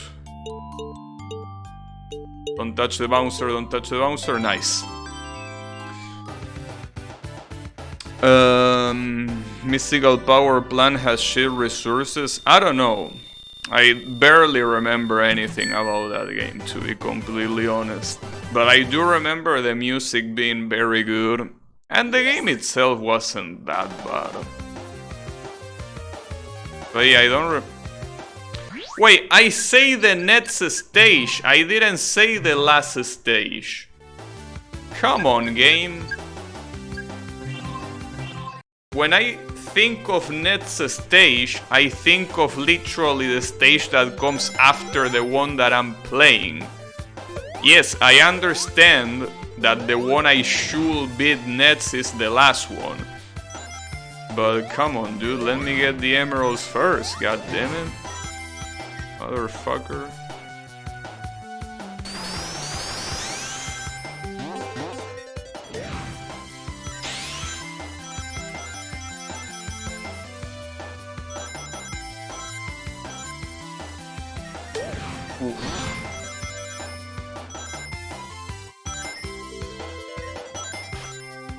Also, interesting thing is that this game has a button specifically made for Supersonic.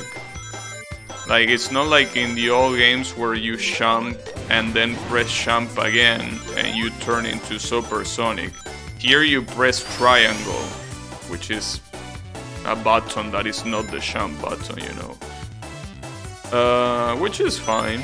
I mean, it's better than the way Sonic 2 does it for sure. In Sonic 2, as soon as you jump, if you have all the Chaos Emerald and you have 50 rings, you are gonna turn into Super Sonic. Whether you like it or not, you are turning into Super Sonic. It doesn't matter if you didn't want to, the game will make you want to. By force. By force, you're gonna turn into Super Sonic and you have no place to complain. Basically. But it's okay. It's a problem in some stages, but it could be worse. Sonic 2 though, it's still a hard game in a lot of places, but I can definitely tell you that it could be a lot worse. I like how open this stage is. As long as a surprise goal doesn't await for me on the other side, it should be fine. Alright. But I'm assuming that the goals are gonna start appearing here, right? Oh, surprisingly not. Oh, there it is. Alright. And also, time is not being very generous right now.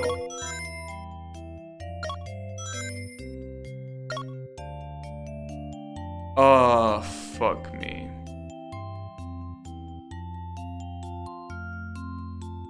That's okay. Wait, should I? Well, I'm assuming I need to follow the arrows. I mean, if I can't trust the arrows, what can I trust? Well, I guess the rings. Problem is that I'm running out of time. And very quickly. Oh, that opened. Let me go. Where is the emerald, by the way? Oh, there it is. Nice. Alright, got him. So, sadly with that I cannot use any other stage from the first zone, which are obviously the easiest ones. So I will need to deal with, yeah, with this. Problem is that I don't know. Well, I mean, might as well try. I'm pretty sure that I got into the special stage in one of these, but I just failed the special stage itself, so should be able to get in again and hopefully this time winning. I mean, after all, it's not like the special stages are that hard. I will say that they might be slightly harder. I don't know though. I feel like the first one gave me that impression, but after playing these other ones, I don't know if I should say that they are harder than in the first Sonic. I feel like I changed my mind a little bit. Because as long as you try to go as slow as possible, even when the goals come in very fast, you still should be fine. I think. But I don't know. Anything could be the case.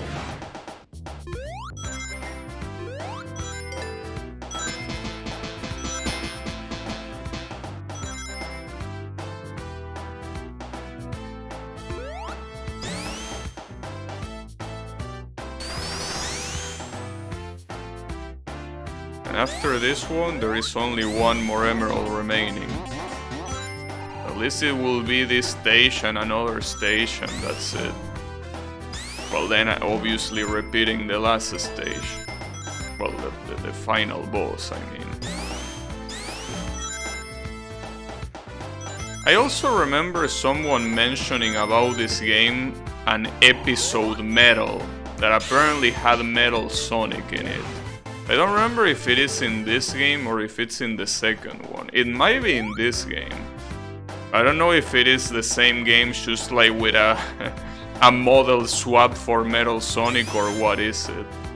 I really don't know what it is. I also need to check the achievements for this game, because I also don't know what other things you can do other than obviously beating the game with all the Chaos Emeralds, which is the standard, obviously.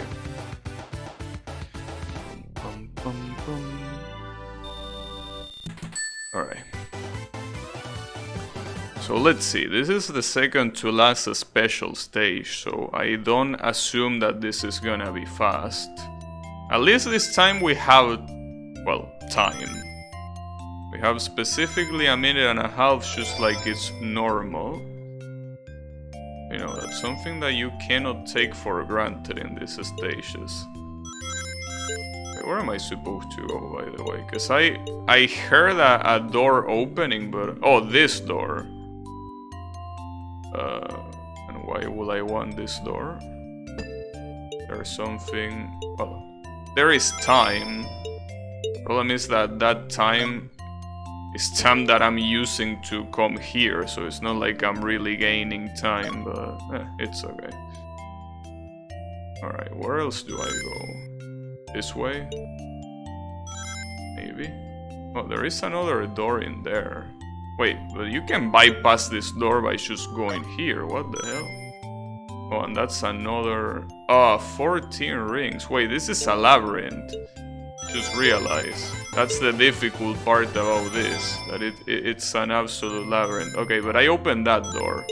Maybe that door is gonna take me to where the emerald is. Well, hopefully at least. Or not. Oh, another door. Holy shit. Let's see. This looks like a problem.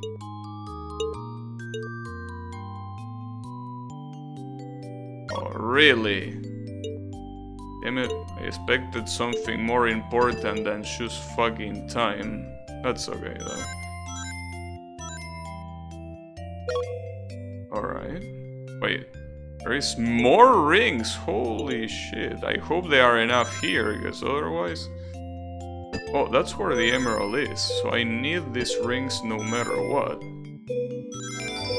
Oh, nice. That should be enough. Oh, wow. There was a last door. Alright. That is the kind of stage that you don't want to do again. That special stage looked very hard. Well, very hard, more than very hard, very annoying, very long, you know. Okay, so this should be the last one. Well, if we can get to a special stage, obviously. So I guess I mean, now that I know that the game ends after that final boss, I mean, I understand. Like, as I say before, this game is called Sonic 4, which is already a very big statement. Like, you're pretty much saying that this game is gonna be on par or better than Sonic 3 and Knuckles. That already is a statement that is very fucked up, because you're basically referring to at least what to me is the best game in the franchise. So you are generating very high expectations that obviously are not met at the end, because I definitely will not consider this game any better than Sonic 3 and Knuckles, not even close. Like, it's not even close. But as a game in itself, it's not a bad game. Just that, as I say, it shouldn't be called like that. Like, that's the issue, the name. The name is the biggest issue this game has. Calling it Sonic 4 is just a recipe for disappointment. Unless you actually deliver. In fact, if Sonic Mania was called Sonic 4, it probably wouldn't have... It probably would be considered as an actual Sonic 4. Even though that game also has quite a lot of recycling, and we're talking about literal recycling, not just idea recycling like this game does. So, all in all, I think that at the end of the day, it's just a betrayal of expectations, because this game by itself is not bad, but it should have been called something like, I don't know, Sonic's Wacky Journey or whatever. You know, a game that doesn't imply that it's on par with the classic Genesis games. I think that's the main issue.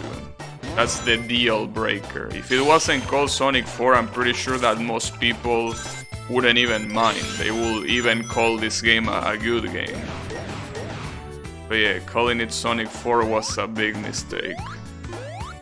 Can't just do that.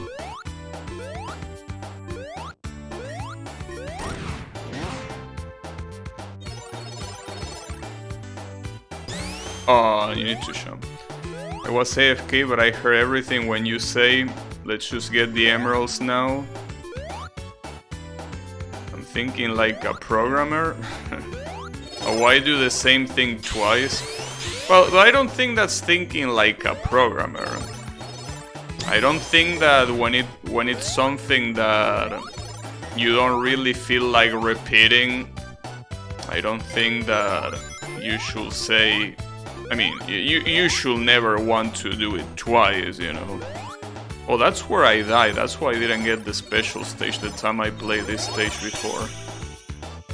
Yuki has an opinion on his own regarding conceal the conclusion, but more regarding the plot. He says the plot didn't age well.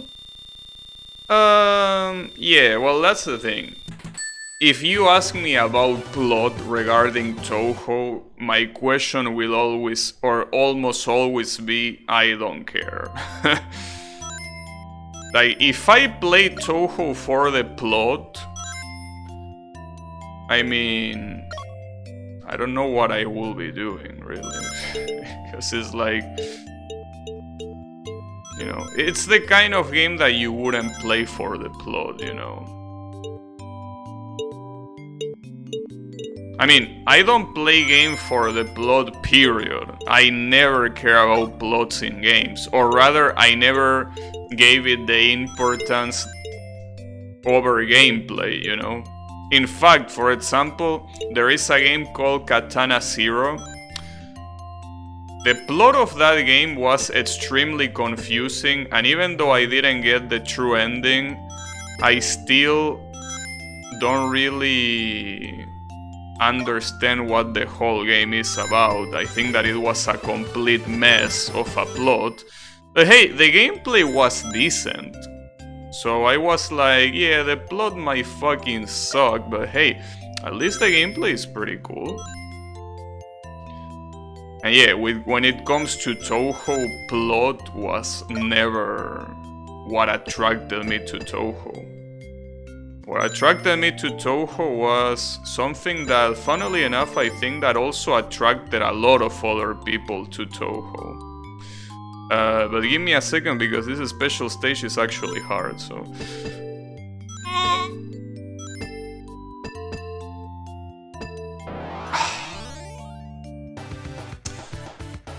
Damn it! What you mean special stage 7 clear? Clear my ass! No, it wasn't the music. No, let me tell you the story. Basically, at some point, I was really bored, and we are talking about 2012. In 2012, I was 15-year-old, I think. Was still in high school. So at some point, I think it was either the weekend or the summer vacation, and I was very bored. I didn't know what to do, so I started watching YouTube videos. And I was starting watching YouTube videos about hard things in video games, right? Like people saying their opinions on what were the hardest bosses in games. What were some hard games, you know? And I see a video titled The Hardest Boss in Game History or some shit like that, which is none other than the final boss of Mushihime-sama Futari, a game made by Cave, in the hardest difficulty, which is, yes, as you will expect, very hard. It's a very hard boss from a very hard game. And I was looking at that and I was like, damn, I want to play this. I want to play this because, hey, maybe my skills are high enough that I can actually do this and I can brag about it to the 10 people that are gonna care. I'm just kidding. 10 is an exaggeration. There will be less than that. But the point is that I was like, you know, this is something that it's cool that I will be able to do if I can do it, right? And I realized that arcade emulation is garbage because MAME in general is garbage. So, I couldn't play that game. Couldn't play that game because it's not properly, or rather it wasn't properly emulated in MAME at the time. So I'm like, damn, I really want to play this game and there is no way I can do it. So on the comments of that video, I see that someone says, yeah, that's pretty cool, but Touhou is harder. And I'm like, Touhou? What the fuck is Touhou? Never heard about Touhou in my life. What is this, right? And I was like, alright, let me Google Touhou final boss and see what comes up. And I'm gonna compare it to see if it is harder. And the video that came up is a TIS run of a Subterranean Animism against Utsuho. A TIS because it was playing on ultra difficulty, that is obviously, as you will know, not official. It's something that it's made in a patch.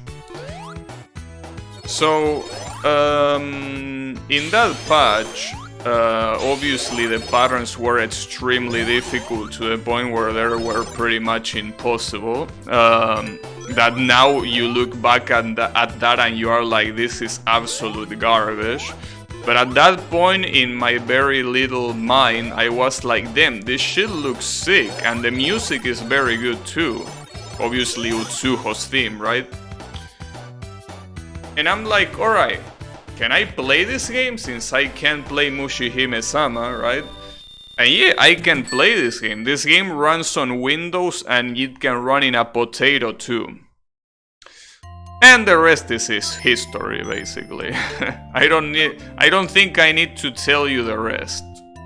But yeah, that's basically how it all started to me when it comes to Touhou. And to be honest, it was cool. It was a nice start. And at the end of the day, I got what I wanted. Well, I got a reality check, first of all, because I was like, normal? I can play this shit on Lunatic. And it turns out that I play on Lunatic and I lose all my 3 continues at the end of stage 2. And I'm like, alright, maybe I shouldn't be playing Lunatic, right? Like, maybe I should humble up and instead of playing Lunatic like an idiot, I probably should play a difficulty that is not like this, you know? And that's how I started playing normal and I started getting better. I got my first one going clear with Touhou 10. And you know, yada yada. Fast forward to today and that's it. I heard of that meme recently that some people go to post about other shoot 'em ups to say that Touhou is harder. Yeah, pretty much because it's a very triggering thing to say. Basically, something that you need to know about other Danmaku games is that they absolutely hate Touhou. That's because Touhou is a very unconventional Danmaku game. Basically because Touhou is a lot about RNG, it's never about something that is 100% guaranteed. And obviously there are routes for what you can do in Touhou. I got all of them, by the way. There are routes for what you can do in Touhou, but you depend a lot in in randomness, which is something that in regular Danmaku games it doesn't happen. I can transform to Supersonic. You know, I want to beat this level, or maybe not beat this level, but just let me show you how Supersonic looks. Because I don't think I can use it in the final stage. So even though Touhou invests a lot more into story than your run-of-the-mill shoot 'em up, it's still not something you pay much mind. No, I got interested in Touhou because of the gameplay, and that's pretty much all there is to it. I mean, the characters are a nice plus. I mean, having a character that is compromised fully of cute girls, it's always a plus. But what drew me into Touhou is the game itself. The fact that it was an easily available PC game that you could play without needing to emulate anything is the main focus to me. Also, hey, Hypemi, how is it going? Yeah, I'm doing... fuck. No, I'm not doing fuck. Well, if I was doing fuck, I wouldn't be able to show it on stream. But no, I'm doing, yeah, Sonic 4. Yeah, well, Supersonic already, yes, because... I mean, I already reached the end like half an hour ago. It's just that okay, here comes. Boom. This is Supersonic. As usual, he's invincible, he's faster, and he consumes rings. And also, well, invincible is a way of saying, because if I get crushed between these things, there is no invincibility that is gonna help me here, you know. He still dies to getting crushed, and I'm pretty sure he also dies to water.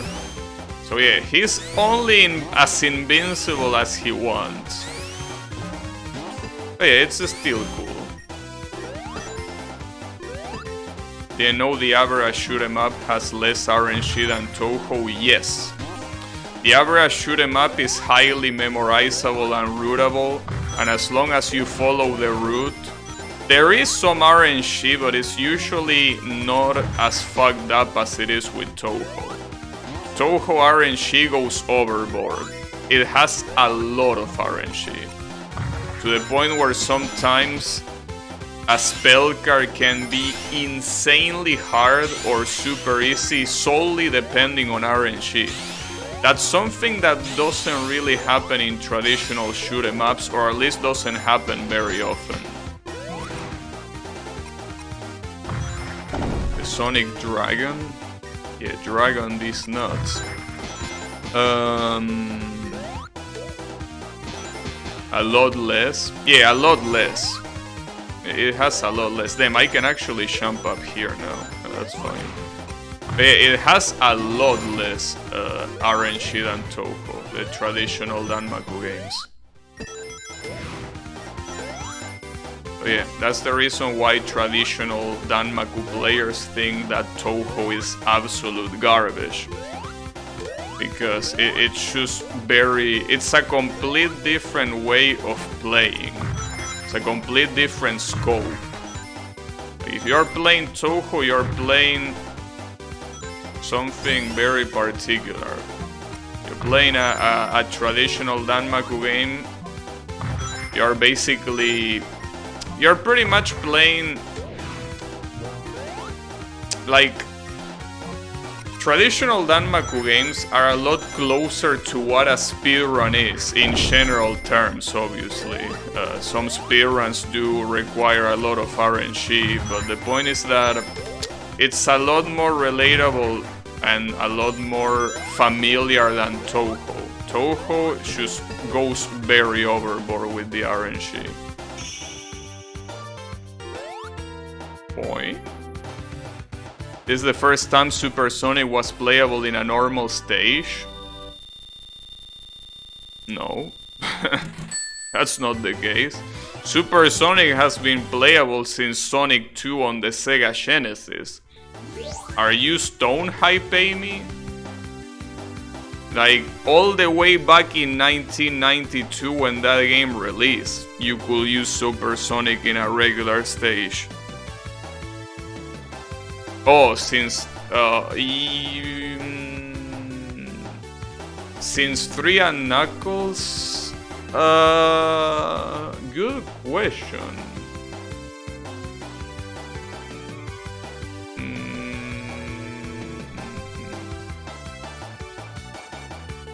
Yeah, you might be right. You might actually be right. I think you are right. I'm not sure if Sonic Rush allows you to do that.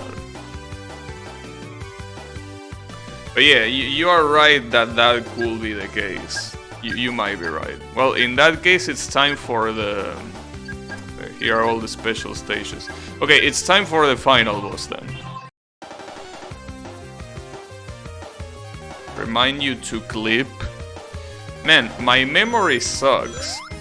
So, me reminding you to do something is something that you shouldn't count on. I can't even remember... I was gonna say something, but no. I am very bad when it comes to memory. I don't remember things that are quite important. Usually. So yeah, I don't think I will remember that.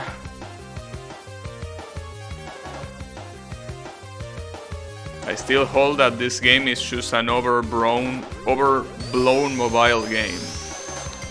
Yeah, but I think it also gets... I mean, I don't know if I should say undeserved, but it gets a lot of hate, you know. If you... Oh, fuck. Well, there goes that.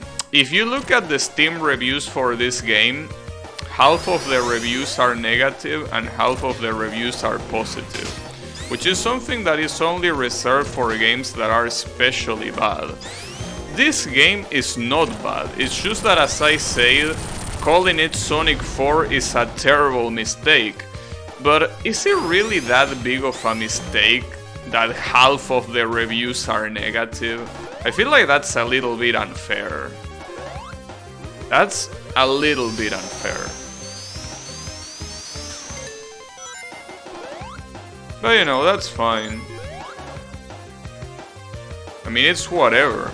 I mean, after all, dude, if you make me choose, I will pick this game 100 times before Sonic Advance 2, for example. I mean, I'm sorry to say that because I know that you like that game, Hype Me, but to me Sonic Advance 2 is an absolute piece of garbage. Like, that game is so bad that I'm surprised not more people are talking about that game. Like, everyone likes to talk about Sonic 06, but has anyone even played Sonic Advance 2? That game does so many things wrong. I think it's easier to count the things that it does wrong rather than the things that it does right, you know?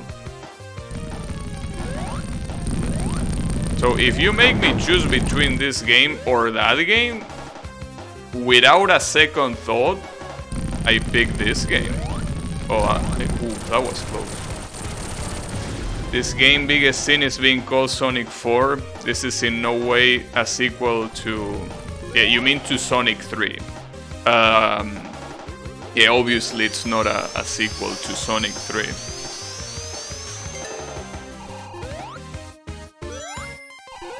Well, I think you like Advance 2 because you just told me you like the Advance games. You don't like it?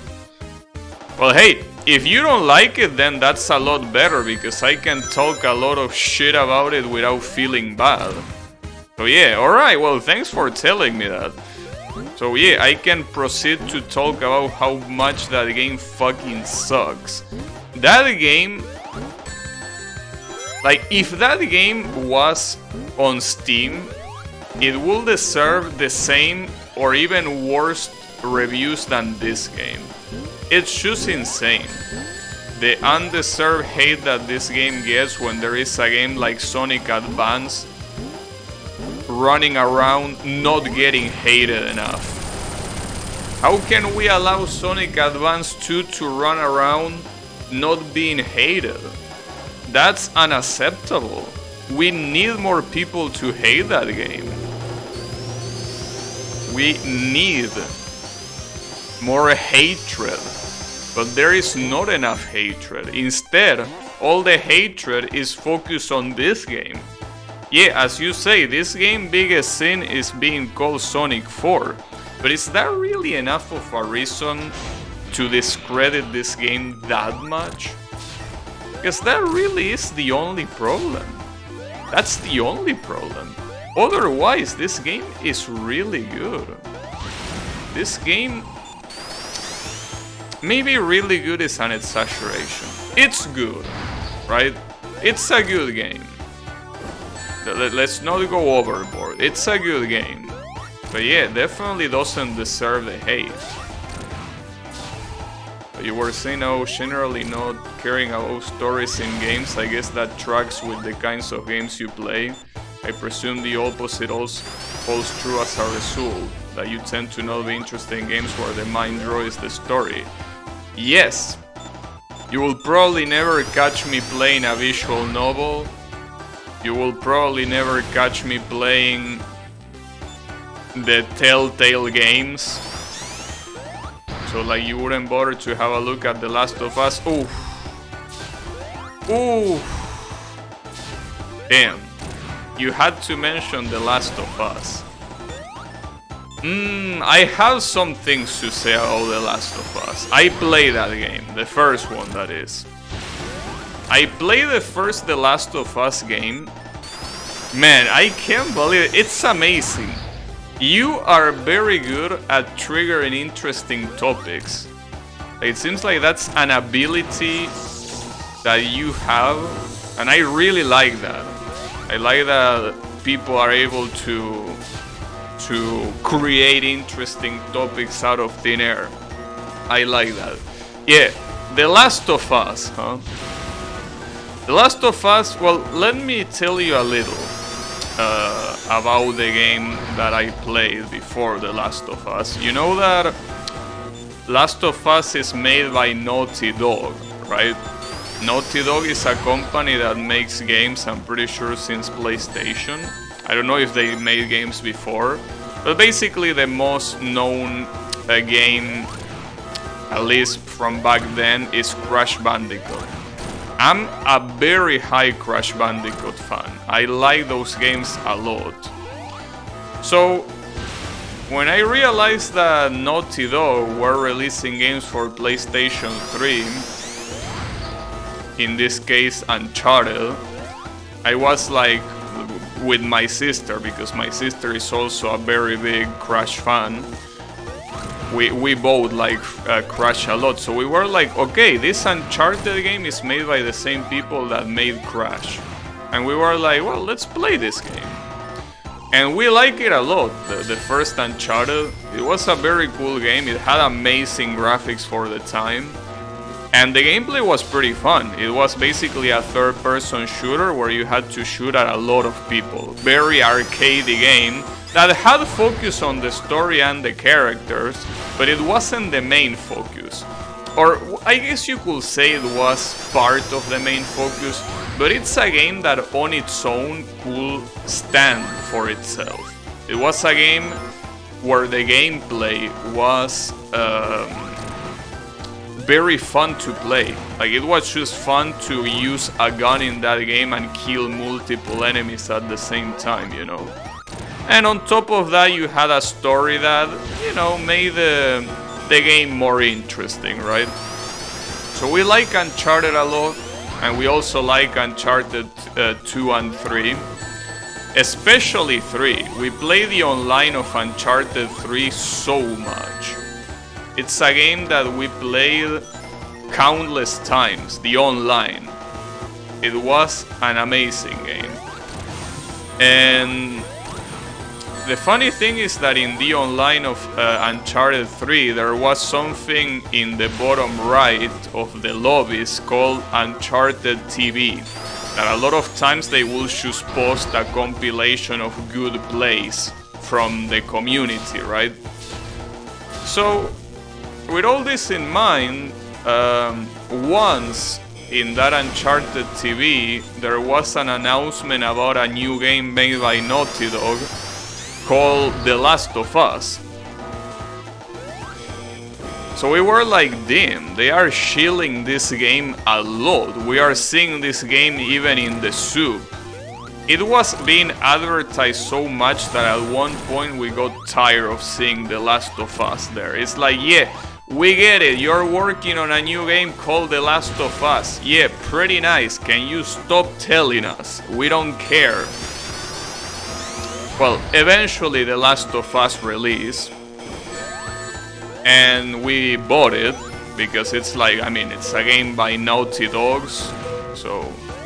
Oh, don't tell me this shit has a 10-minute... Wait, that's bad. We are pretty much soft lock if that's the case. Wait, I think I need to redo the whole stage all over again, because this time... Yeah, it's not gonna be enough to win. Holy shit.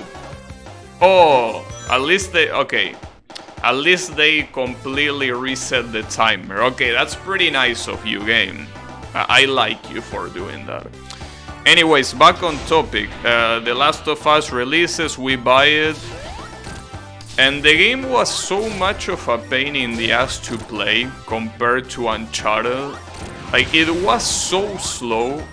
It was so unfun. It focused so much on characters that I couldn't give less of a shit about, that at some point of the game I kinda got stuck in a place, not because the place was hard or anything, but because I was, you know, I just got lost and I didn't know where to go, and I was like, you know what, fuck this game.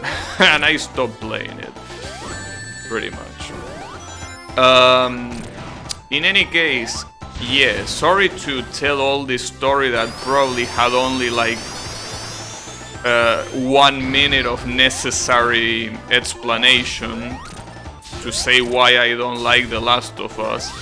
But yeah, The Last of Us is a game that I feel that I'm the only one in the world that hates that game. Everyone says that The Last of Us 1 is a masterpiece, that it's the pinnacle of games. And I can't help but get angry every time I hear that, because I'm like, damn, I couldn't disagree more. I think The Last of Us is such a bad game that I can't believe so many people like that game. I feel like a hipster. I really feel like a hipster. But I don't want to be a hipster. It just so happens that the game that everyone likes, I don't like it. So, yeah. Basically that. Oh, you can hit that shit in the air. I didn't know that. I thought since it was electrocuted that you couldn't, but I guess you can.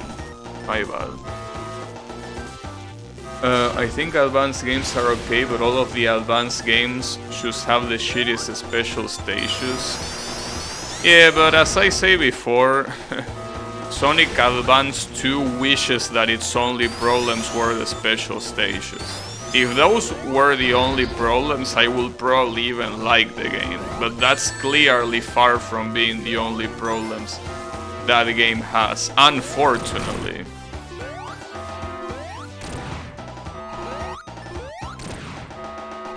They expect you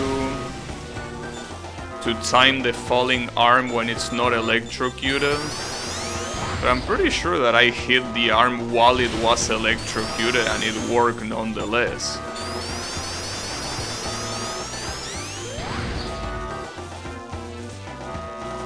Right?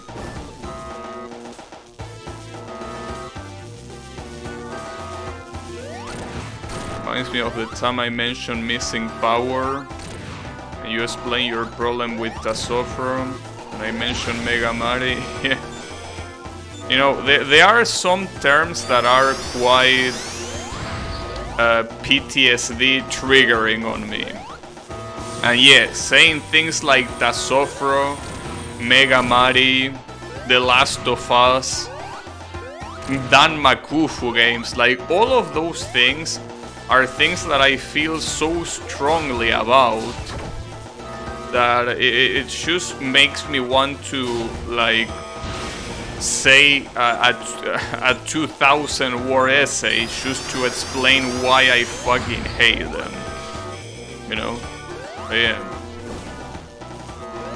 Yeah, Mega Mario sucks, but you know, it's the way it is.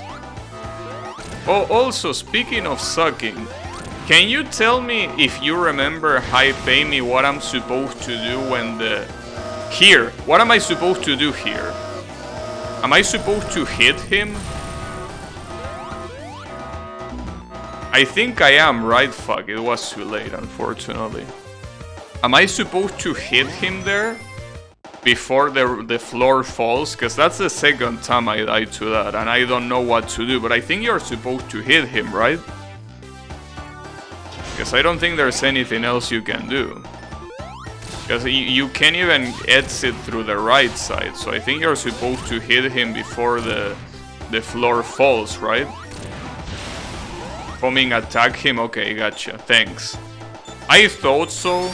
I mean, I thought so basically because you literally can't do anything else, you know. But, you know, good to know. It's a shame because I was about to do that, but he was so far that I couldn't. That's quite a shame.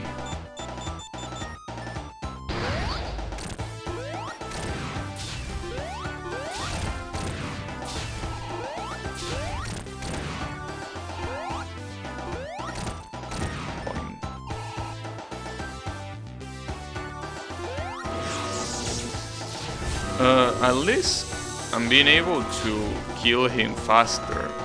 The problem is still that arm phase takes a long time. Even when you hit the arm first, it still takes so damn long. It just takes so damn long that it's just insane.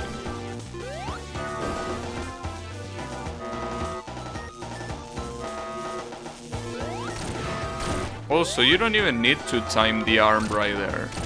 Even if you don't time the arm, it's still... Oh, you can hit him more than 2 times. Alright. Second phase big sucks, yeah. It's not very good. Well, that's something that is probably the worst part about this game.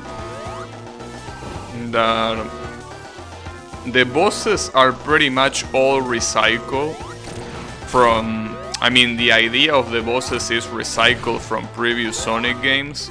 But if that wasn't enough, the problem is that they are also not very well executed. Like, the bosses are probably the worst part of this game.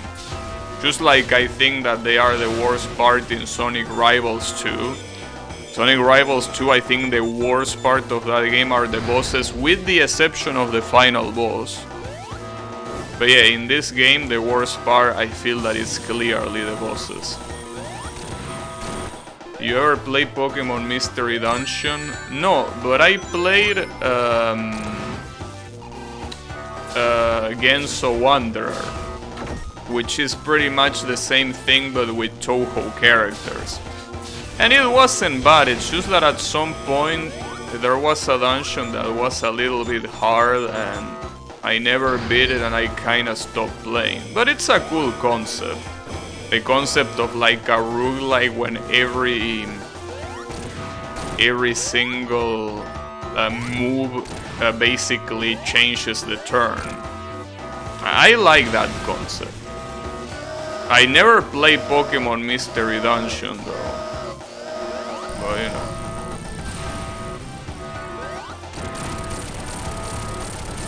It's fucked up that if you just kill him, the floor magically doesn't disappear, you know. It is basically same ending as with Sonic Sonic 2 from the Genesis. But yeah. I'm curious what your opinion there is, because most of the fans mainly love them for the story, and you just told me you aren't much of a story person. You know, I personally think that... Oh, you can jump here. I don't know why you will want to do that, but you know. So, does that count like the true ending or what? Maybe? I don't know. It didn't give me any achievement though for finishing the game with all the Chaos Emeralds. But yeah, Pokemon Mystery Dungeon. The gameplay seems very interesting, so I guess it's cool, but I really wouldn't play a Pokemon game like that. I feel like if I'm gonna play a game like that, it has to be with something that is not Pokemon. To me, Pokemon is a game that it has to be like the mainline titles. You need to get all the rings in that section to get the supersonic ending? Are you shitting me? Wow, that's fucked up. You have to redo the final boss to attempt that again? Are you for real? Damn. Holy fuck. Well, that's a problem. Holy shit.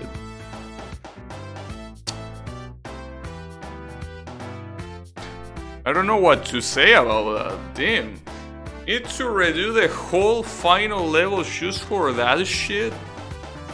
Not to mention that even if I were to redo that, I don't even know where the rings are. Like, they are hard to react when you're going that fast. Damn, that's fucked up. Well, I guess I could try it, but I want to see what else the game has to offer. Leaving games aside, I guess you aren't much into books or films. Exactly, yeah. I hate reading. I absolutely despise reading. Because basically, when I went to school, I was pretty much a huge nerd, you know. I studied so much, I prepared myself so much for everything. I tried to get the best grades, and that obviously meant reading a lot. Ever since then, I don't want to read anymore. Like, school basically prepared me to be a reading hating person. I hate reading with a passion because of it. Not to mention that most books that the school made me read, and I'm talking about books that are fictional, right? Like, not just history books or science books. I'm talking about actual fictional stories. They were all garbage. The worst garbage that you could make a kid read. And ever since then, I'm like, you know what? Books can go fuck themselves. Know what, Sonny? Why don't you shove that finger up your ass? Maybe you will turn supersonic that way. Fucking cocky bitch. Damn. If you don't get the supersonic ending, the game pretends you didn't beat it. Also, Metal Sonic at the end. I think that that's just a setup for episode 2, which has Metal Sonic as an enemy. Yeah. Oh, and when it comes to movies, yeah, I also don't like movies. I mean, I don't like movies. I don't know if there are many particular reasons. I just don't like them.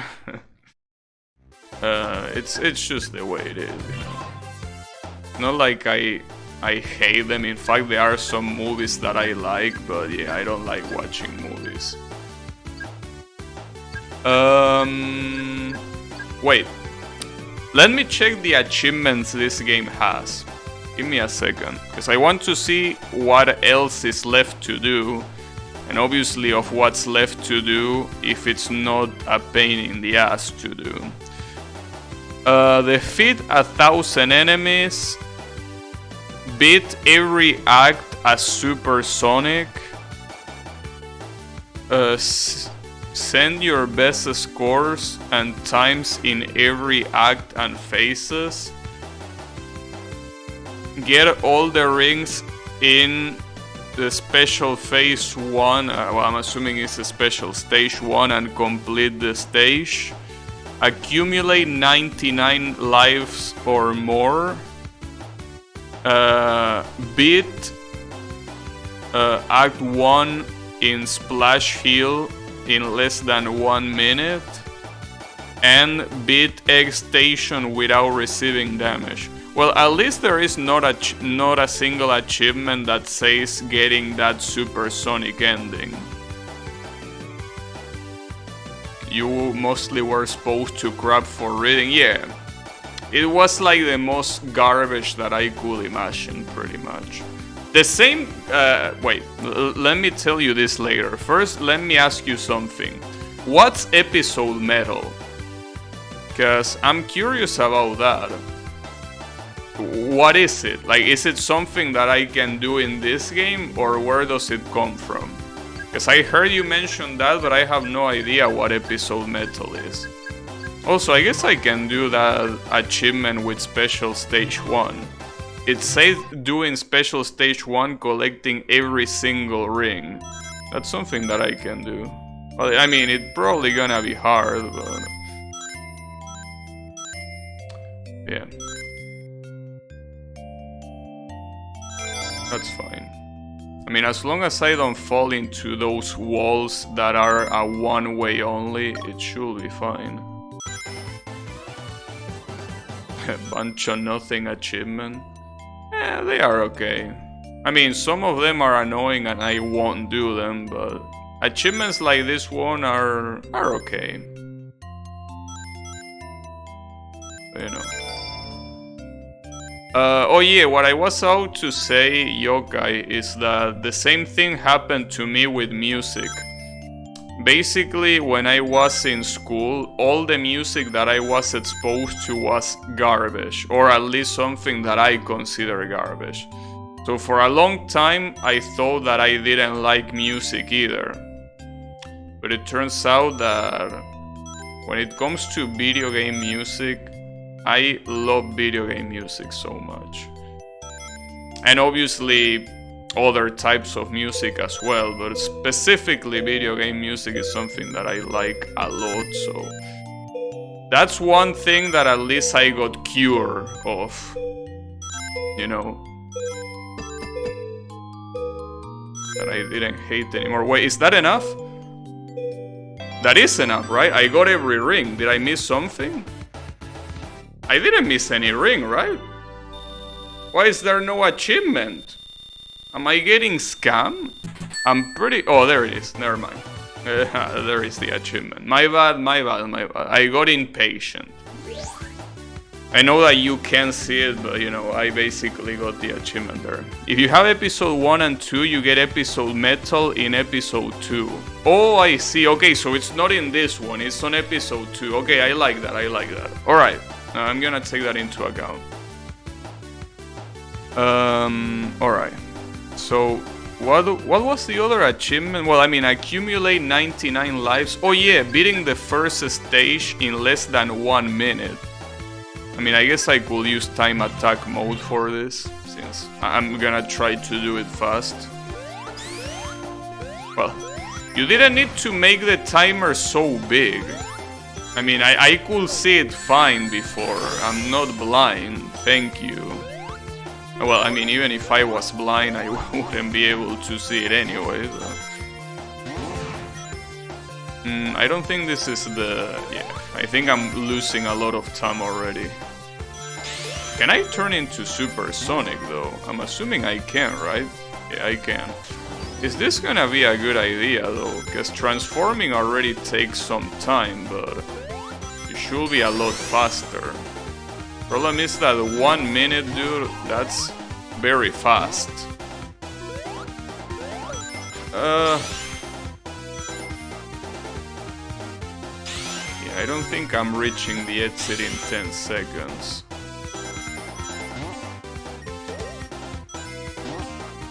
Unfortunately not. How far was I though? Maybe I wasn't that far.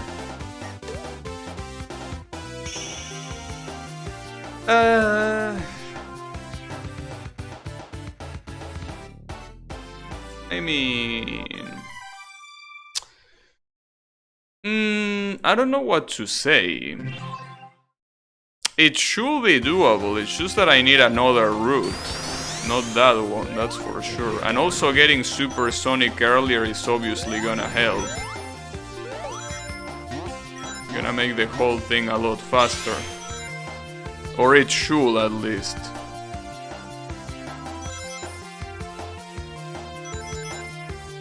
I don't know though. I feel like I'm in the same place as last run, pretty much.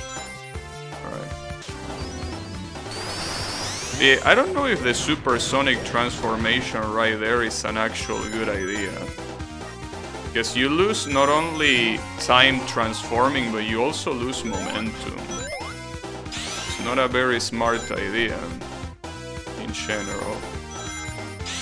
But then again, if I don't get into supersonic, I feel like there are a lot of these sections where I will do them extremely slow. Oh, I completely fucked that up.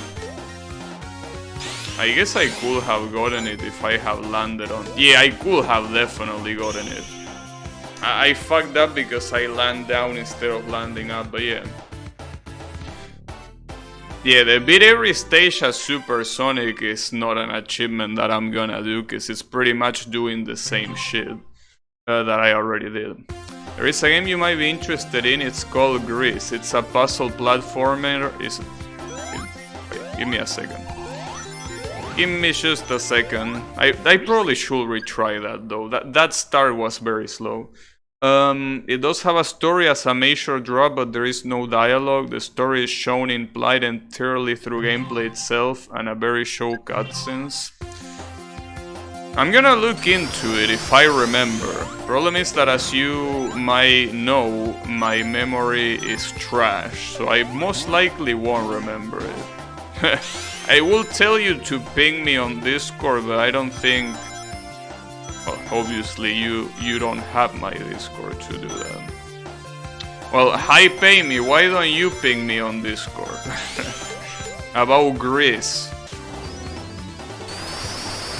Well, you could also join the Discord, but I always discourage people of joining the Discord because it has absolutely nothing to offer. I mean, my Discord server might as well be empty, you know. Oh, this should be... Oh, please tell me that's enough, please tell me that's enough! That should be enough! Come on! Oof, barely. Holy fuck. Barely, but yeah, I got the achievement right there. Nice. Well, that's that achievement. Problem is that the other achievements are very annoying. Well, very annoying, and achievements that some of them are hard, like not getting hit. Yeah, about Grease. Dishing people like Kael. Yeah, but I'm assuming that if Yoka is around the Toho community, it will be very used to dishing people. That's what Toho community is full of. Including myself, by the way. I'm not excluding myself of that.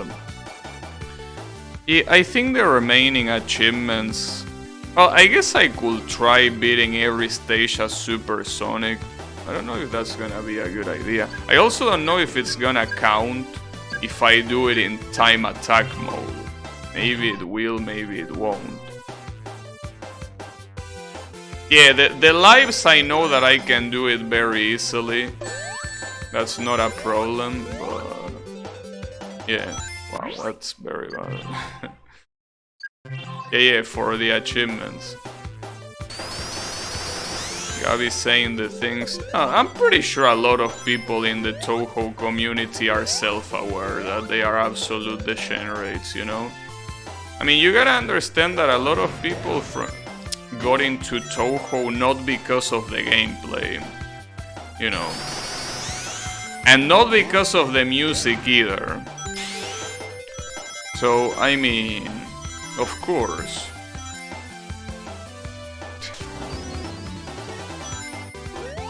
Like, what else did you expect? I mean, dude, how many people in the community know about Hey Mister? Like, that already should tell you enough. You know? That should tell you more than enough.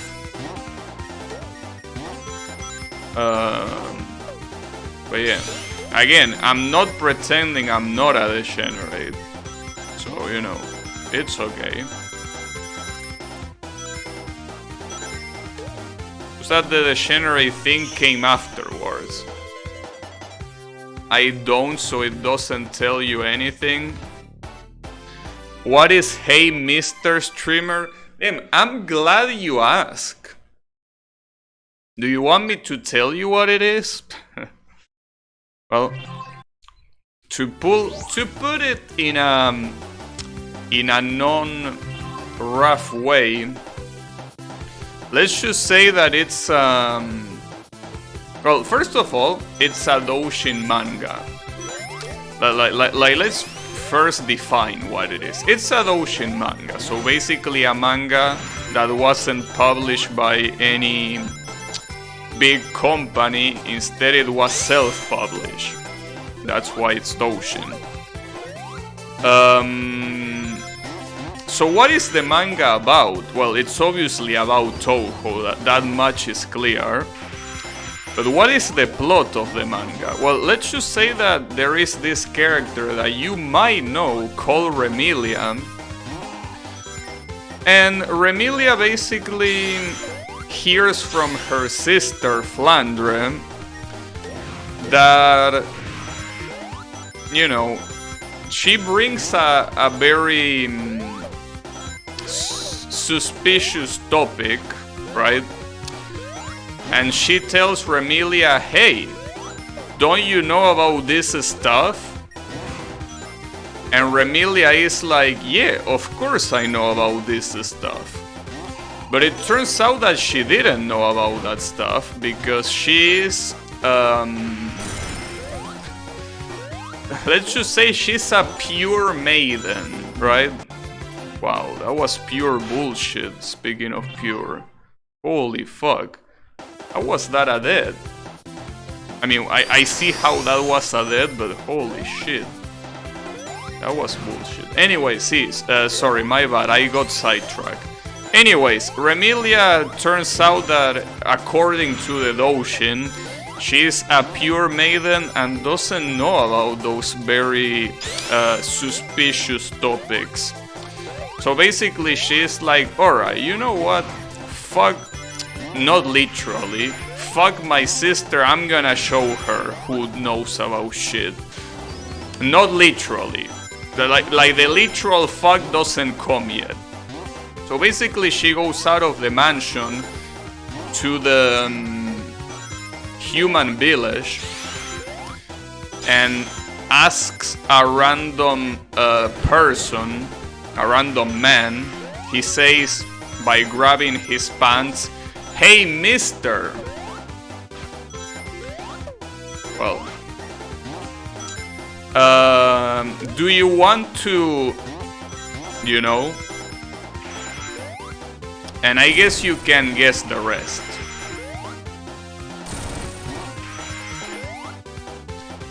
I guess you can guess how the rest of the doujin goes. That's the hey mister. In case you know, you had your doubts. Well, now you know. And I basically save you the trouble.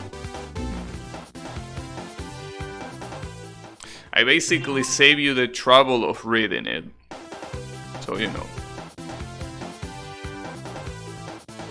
I bet it wasn't the lore story either. Yeah, exactly. But yeah, it basically was because of doujins like that one. Yeah, they got because of certain kind of stuff. Anyways, did you like the doujin? It has very good art though. Like, you know, like, obviously the story of the doujin is beyond ridiculous, but when it comes to how it's drawn, it's very well drawn. Just that obviously it's something that you cannot show on stream. Because I will tell you, hey, look at how well this Doshin is drawn. No, I can't do that. Because the parts that are well drawn are parts that the Twitch cops are not gonna like, you know. That part is very well drawn, I gotta say. But yeah, I can't show it to you. So if you're interested how well drawn it is, I'm sorry, but you will have to look it up yourself. Damn, that's the second time I die there. Problem is that being supersonic there makes everything so much harder. Because you don't have any control on the speed, like you have to go slow on purpose.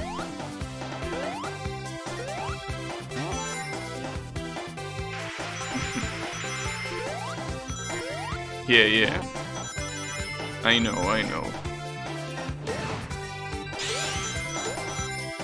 Yeah, exactly.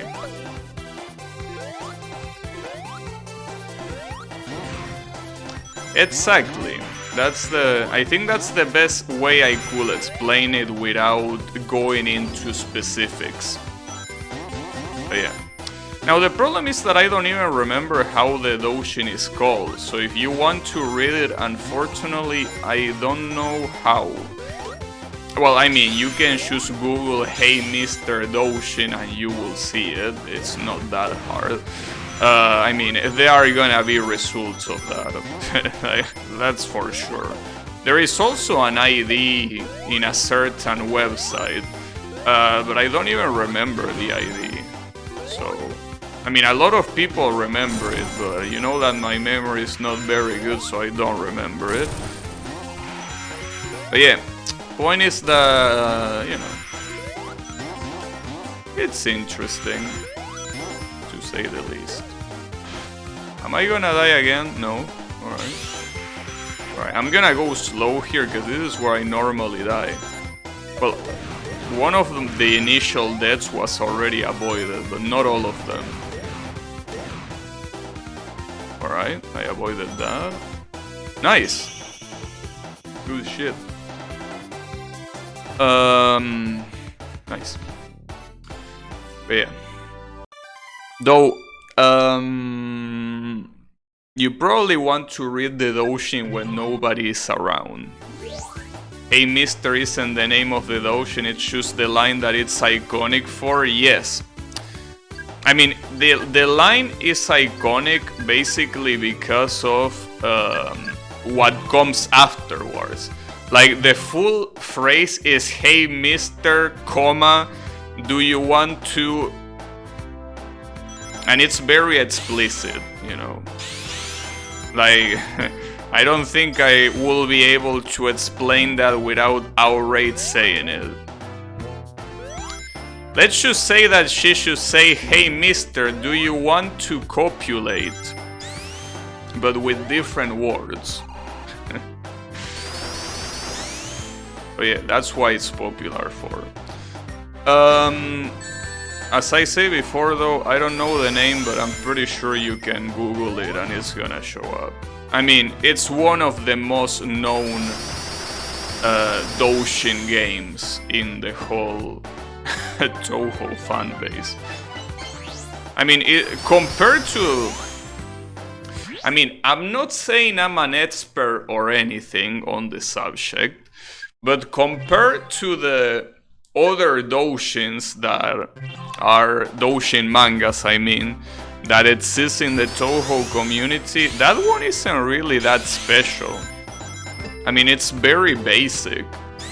So, I don't know why people made that popular, but yeah, it's one of the most popular ones for sure.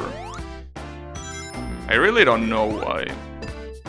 When it comes to Toho, trust me, there is a lot of variety. And a lot of it is very creative. Oh, you went out of your way to say that. Well, I mean, need to grammarly be specific. There is a fuckton. Yeah, I can confirm there is a fuckton. There are so many that you will never get bored. That's the good thing about it. There are so many of those that you will never get bored. Because new Doshin gets also made instantly at all times. So yeah. The point is that, yeah, most people... I mean, I know that obviously this is something that I'm pulling out of my ass, but I will say that most people that get into Toho because of the Doshin mangas. And when I say Doshin mangas, I mean the 18 plus Doshin mangas. I think that's the case. I don't think there's any other reason. Or rather, there is not a higher reason than that. I mean, yeah, you have people like me that got into Toho because of Toho 11 final boss in Ultra mode, right? But a lot of other people don't get interested in the game because of that. I can guarantee you that.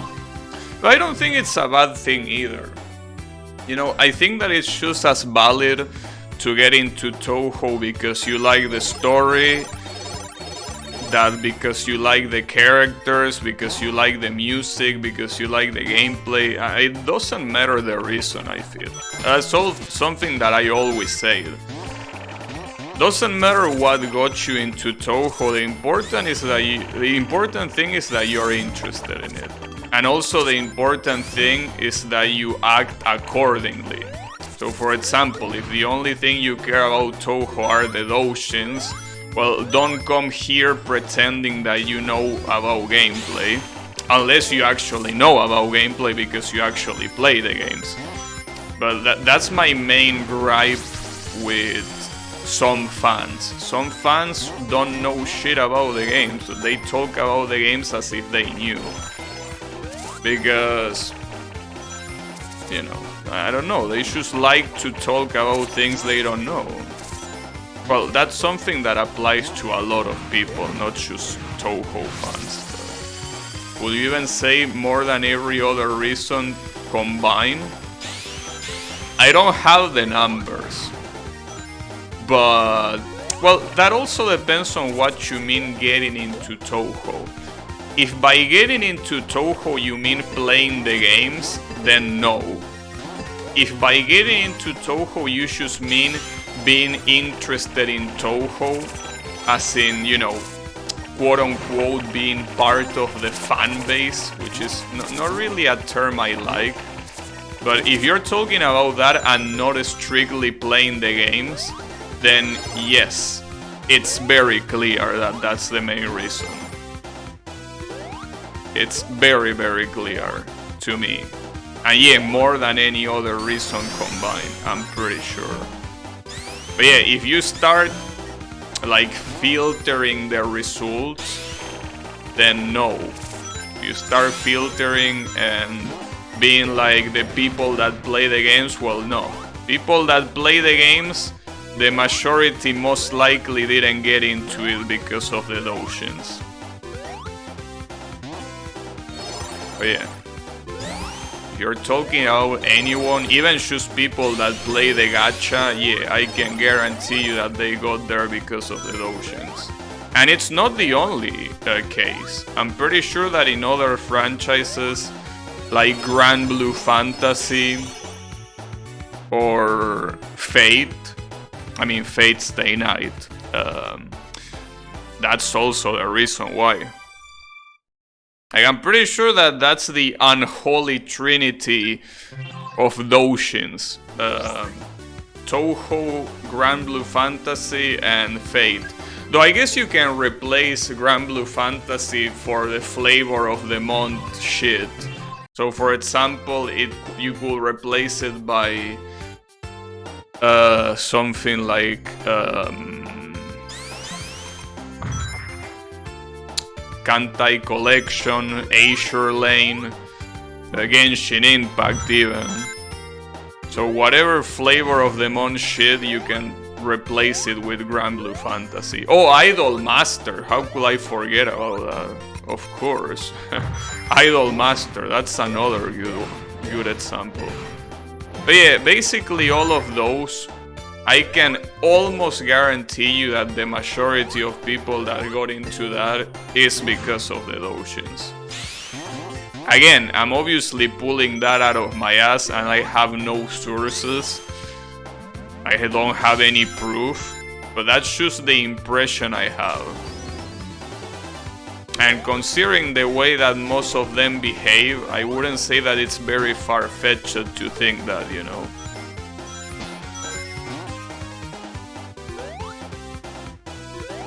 I wouldn't say that it's far-fetched at all.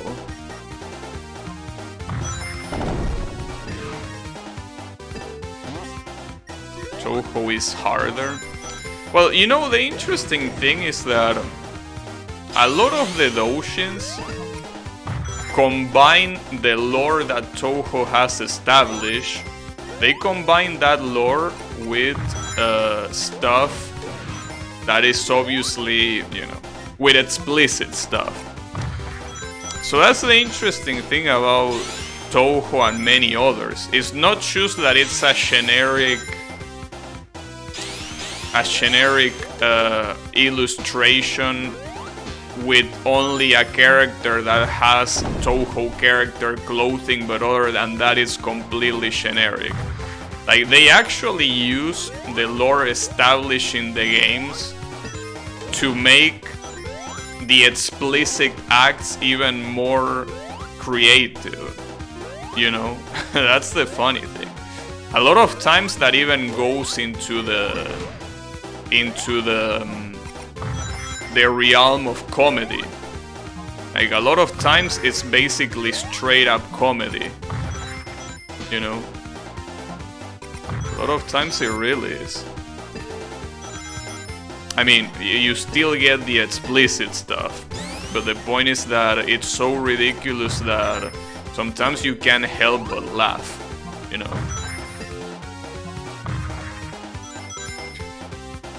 But yeah. It's an interesting world, though, I gotta say. I mean, I recommend you to, you know, just take a pick. Because yeah, some of them are painfully generic and you could replace the Touhou characters with literally anything, you know. But there are some others that specifically use the Touhou lore and even the relationship between the characters to tell a story aside from the explicit stuff. Since you like story that much, maybe you will be interested. But, you know, the problem is that those are also hard to come by, you know. Like, it's not that easy. You need to search for them. But, you know, I don't think that's a problem. Besides, in the meantime, you gotta understand that a lot of these Doujin artists are extremely talented. I mean, they might not be the best storytellers, some of them, but the art they produce is so good. I mean, regardless of how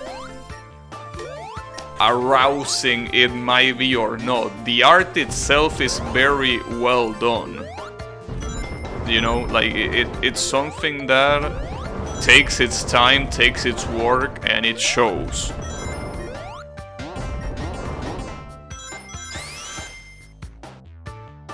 I'm not one for that kind of content. Yeah, I know.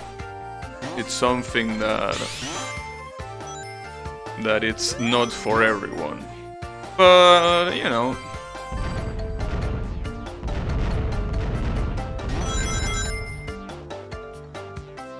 Is that gonna kill me? No.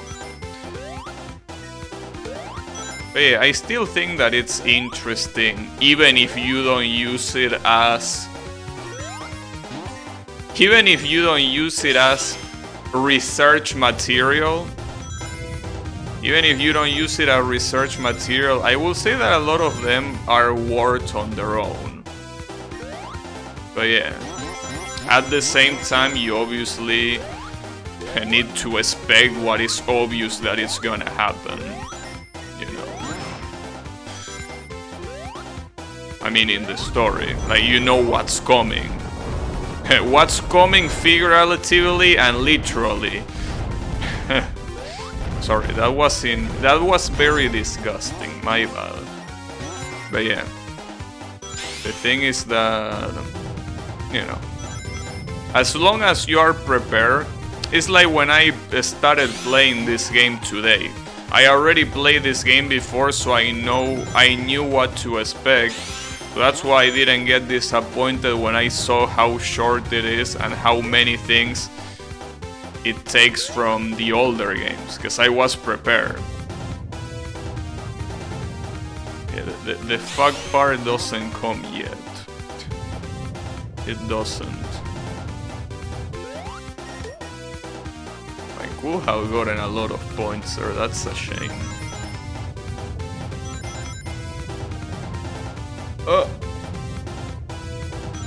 Damn, the timer is actually blocking the character.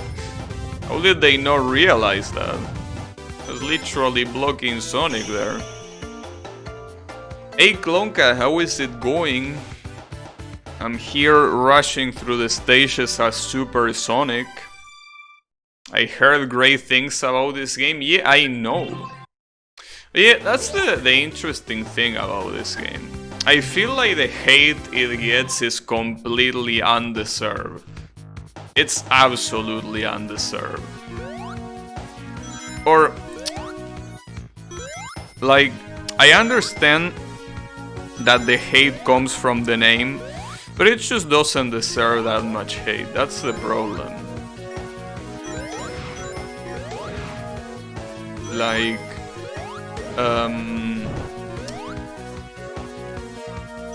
it's a betrayal of expectations, that's for sure. But as a game, it can stand on its own. That's why I feel that people are way too harsh on this game. Especially now that there are no expectations set, you know. There are no expectations set because it already happened. But some people are still salty. Oh shit, Super Sonic lights the whole area. Nice. Also, Super Sonic, I think, in this game lasts a lot more than in other games. Unlike Rivals. I mean, Rivals 2, I feel that is deserving of hate. But mostly because of the bosses. Rivals 1 is a good game, I feel. Rivals 1 is it's decent. I wouldn't say that it's good, but it's oh fuck me. Oh no, I'm fine. It's a decent game altogether, you know. It's Rivals 2 the one that I feel that it's the problem.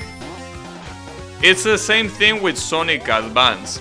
Sonic Advance, Sonic Advance 1 is an amazing game. To me at least. I don't know what other people think, but to me, Sonic Advance 1 is amazing.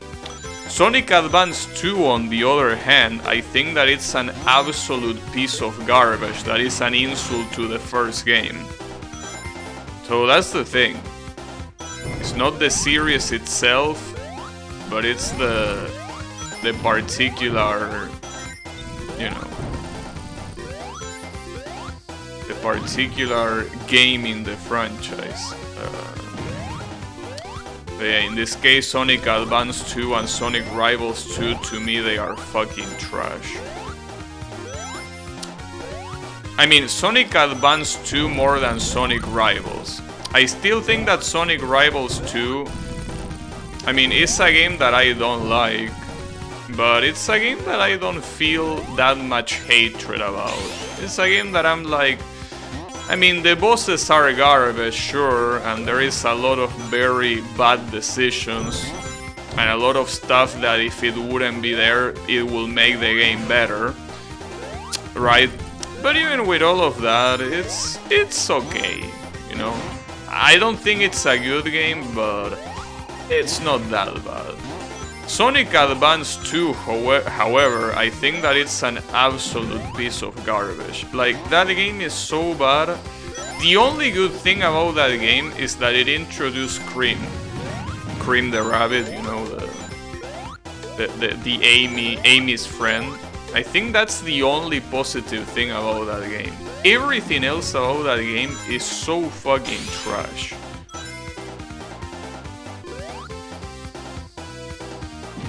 Yeah. It has the... well, to be fair, Rivals 1 also had Eggman. Just that it wasn't pronounced as much as in Rivals 2. Oh, nice. Damn, the game actually... I can't believe that. The game actually took mercy on my soul. Like, you know that the game in that pit, the game could have killed me right there. It decided not to kill me. I'm actually surprised. Alright. I like your generosity, game. But yeah, Rivals 1 also had Eggman.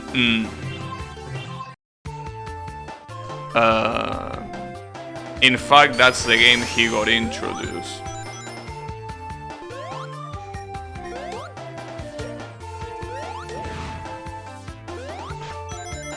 But yeah, it's not a bad game, you know. It's just not. I mean, Rivals 2. It's just not a game that I will say that is worth playing. I guess it's worth playing because of the character interactions. Since, I mean, Sonic usually doesn't have that many interactions between secondary characters, you know. Well, I'm gonna drone. Nice. No, I won't. No! Okay, that was close. Got him. Want to turn into Super Sonic, goddammit. Only that I still need 9 rings. 6 now.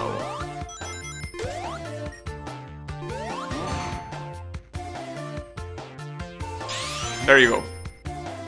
Transform already, you fucking asshole. There you go.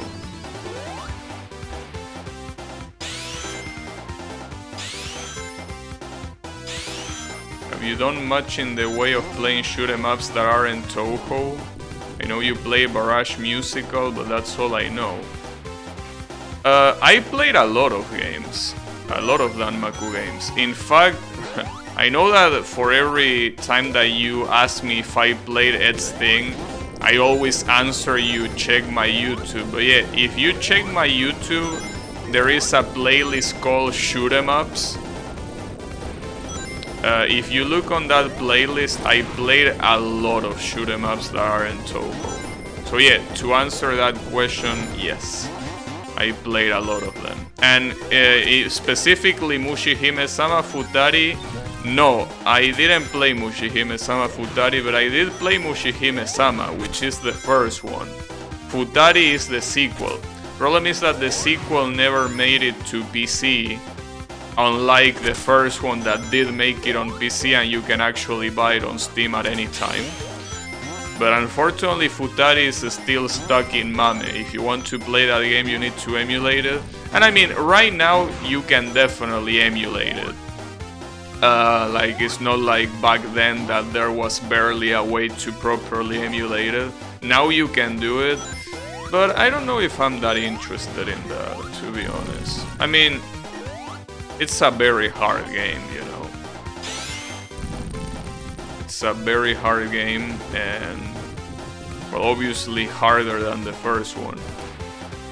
I would like to play it someday, but I will prefer having a port. Because maybe Cave at some point is gonna port it, or not, I don't know. You never know. Anything can happen.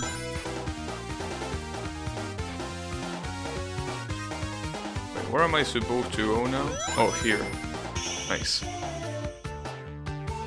Damn, I'm beating the levels pretty fast. I mean, I'm Super Sonic. If you like his videos, like and subscribe, and forget to click on the bell. I know. Maybe one day I'll see your footage from Mushi 1. It's nothing out of the ordinary, really. You gotta understand that when I play non-Touhou Danmaku games, I'm not that good. I'm not a good Danmaku game player.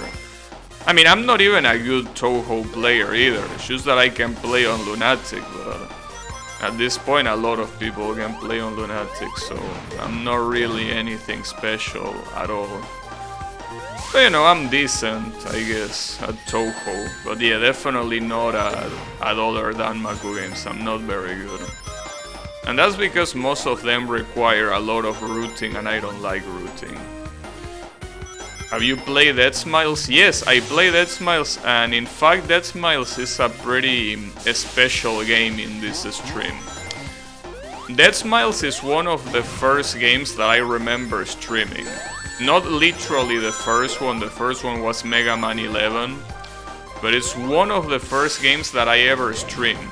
So basically, the specific day I play Dead Smiles is basically in Halloween, October 31st, right? So basically to me, since I don't really have a specific date on when is the stream anniversary, because I don't know exactly when I started, to me, every time that Halloween comes, I play Dead Smile, and to me, that's my... Wow, that was an interesting dead. And to me, that's my stream anniversary. Every time I play Dead Smiles, is as if I was celebrating the stream anniversary. On top of Halloween, I guess.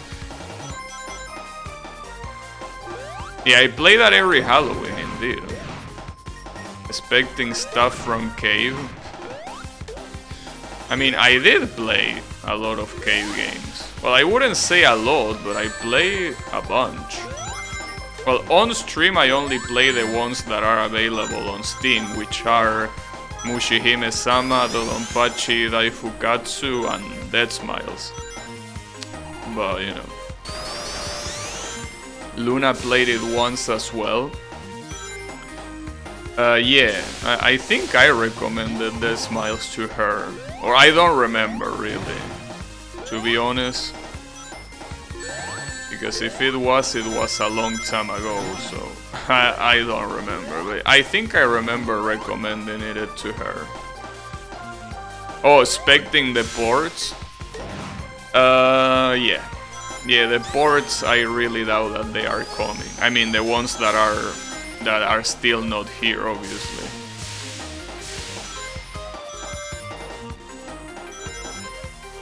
Okay, so where did I die here? I got crushed, but I honestly can't remember when. It was around here somewhere. That's not saying much. Here? Oh, here. Here's where I got killed. Can I go up there? Oh, well, that's not very useful, but hey. I'll take those rings. Problem is that shoes like those platforms there, yeah, as you can see, there are a lot of them. And with Supersonic going fast as shit, it's gonna be very hard to avoid those deaths. That's the issue.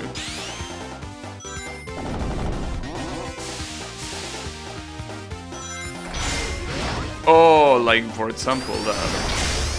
Oh, but that's fine. I like the effects that they add to the spin dash when you are supersonic. Wait, what?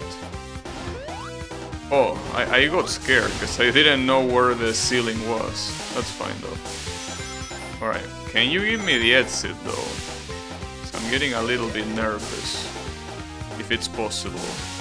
We'll appreciate it. Wait. Right. Ah, fuck me. I was supposed to go below, not above. You know, the worst part is that I remember going below when I actually beat the stage, but for some reason my brain told me to go above. Luna is also who I was referring when I say... Oh, I see. Yeah, I also recommended that game to her.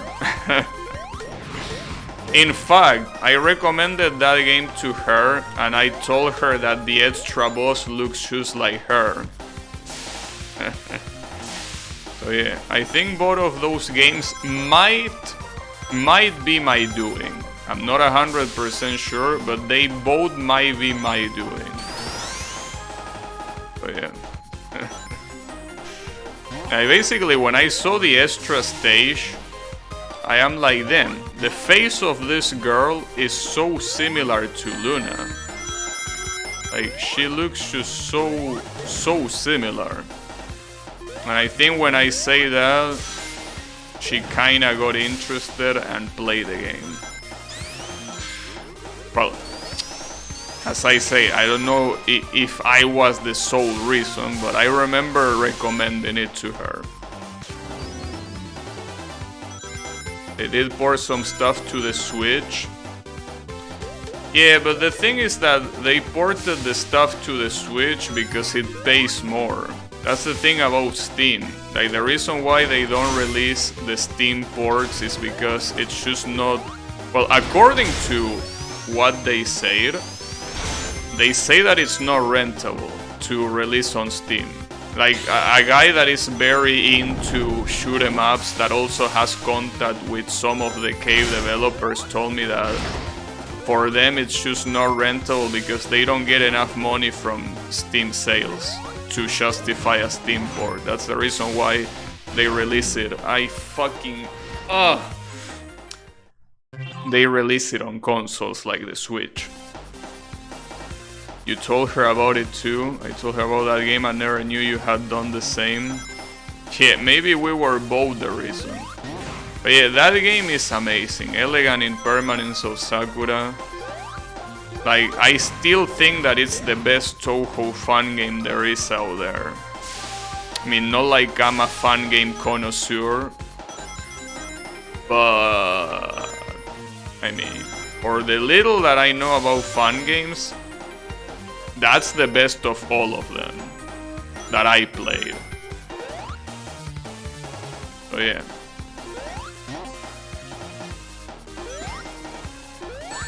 That fucking star, I can't believe it, dude. How is it possible that that star consistently hits me? Like, I feel like it requires some effort to consistently get hit by the same shit in the same spot.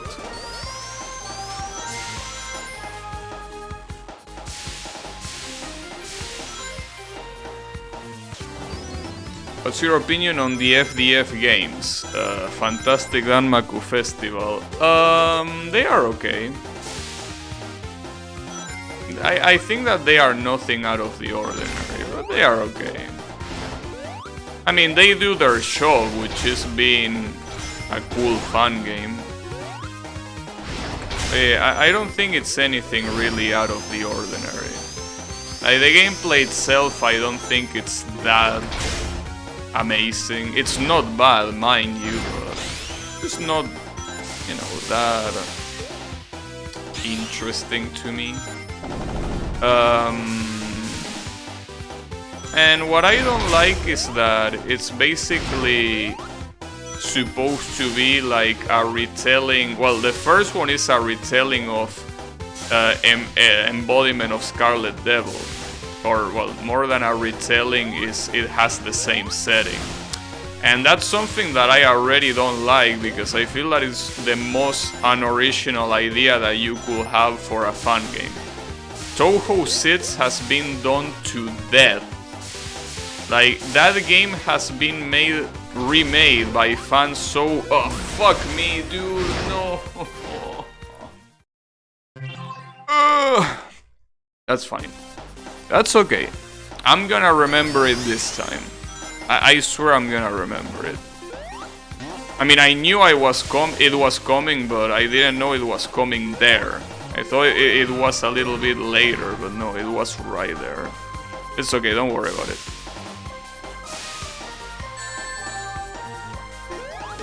It's all about the visual with FDF games.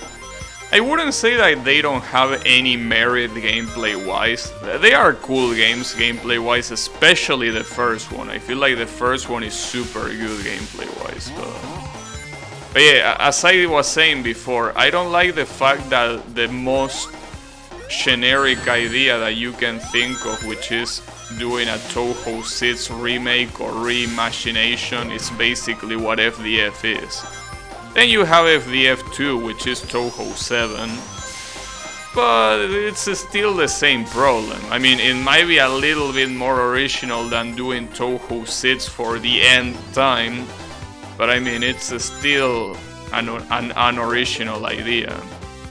I mean, I'm not saying that it's easy to come up with original ideas. I mean, it clearly isn't. Just like it isn't easy to not get hit by that shit. Apparently, that's very hard for me. But, you know, the main draw of the FDA games is the visuals, top of the line graphics, and they are used to create very stunning scenery. Yeah, I like the graphics are pretty cool. But yeah, that's also something that even if I do pay attention to, is something that just like with the story, I have as something secondary, the graphics. Obviously, I won't lie that one of the main reasons why I got interested in Elegant in Permanence of Sakura is because of the art style. Like, I'm not gonna lie and I'm not gonna pretend. When I saw Yukari legs in her portrait, I was like, holy shit, alright, that's an interesting portrait. And that was the main thing that drew me to think of the game. Then when I actually played, I'm like, damn, this game is amazing. On top of Yukari legs, the game is actually good, you know? But it was like, good shit. But yeah, the visuals obviously have you know, an attraction aspect, but yeah. I think that FDF is well, at least when it comes to the portraits, I don't think it's very special. What I do remember, speaking of legs, on FDF. That was super close. Holy shit. I don't know how I didn't die. In the FDF games, what I remember is Mei Ling showing pretty much all her legs. Like, you know, the entirety of her legs are exposed. Just like Sonic is exposed to that platform and got fucking crushed. Yeah, that same way. So I remember that, but other than that, I wouldn't say that the portraits are that impressive. It doesn't help that for some reason every character lacks a nose, like Krillin from Dragon Ball. The extra stage alone makes it worth. Yeah, the extra stage in FDF 1 is very good. It's a very good extra stage. Amazing. FDF portraits is just generic anime Touhou. Yeah, I mean, they are very generic, but that's why I mean that they are not that impressive. At least not compared to a game like Elegant in Permanence of Sakura. The portraits in that game are amazing. In FDF 2, yeah, the portraits do get better. I don't really remember them though, but I do remember them being better. Like, I remember my brain telling me that they are better. So I think I can trust my brain. You know, probably. Maybe. Okay, I should go slow here. I mean, after all, I shouldn't worry about the rings. I'm not gonna run out of rings. I shouldn't be worrying about this. So, just go slow. Go slow.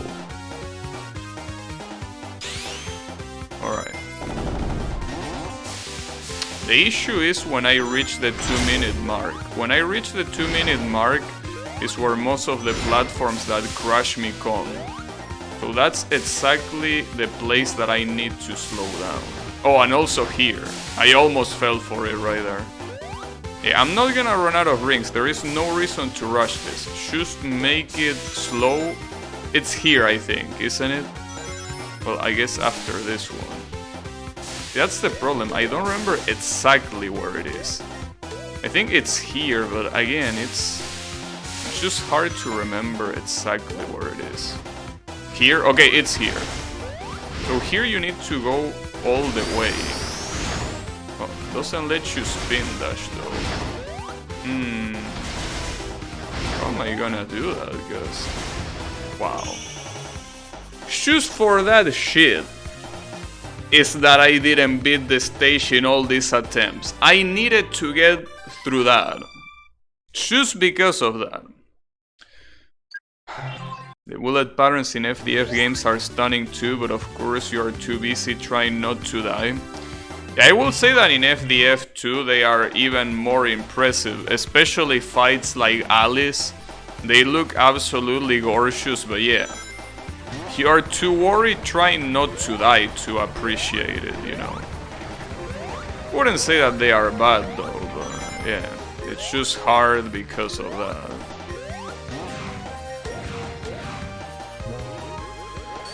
I will say that this is a very good song, by the way. Reminds me of the final stage from Sonic Advance. That one had such an amazing song that I want to listen to it again. The fucking ships. Yeah, I don't remember too much of that game, but I do remember being, FDF 2 being a very, very busy game. It was super busy.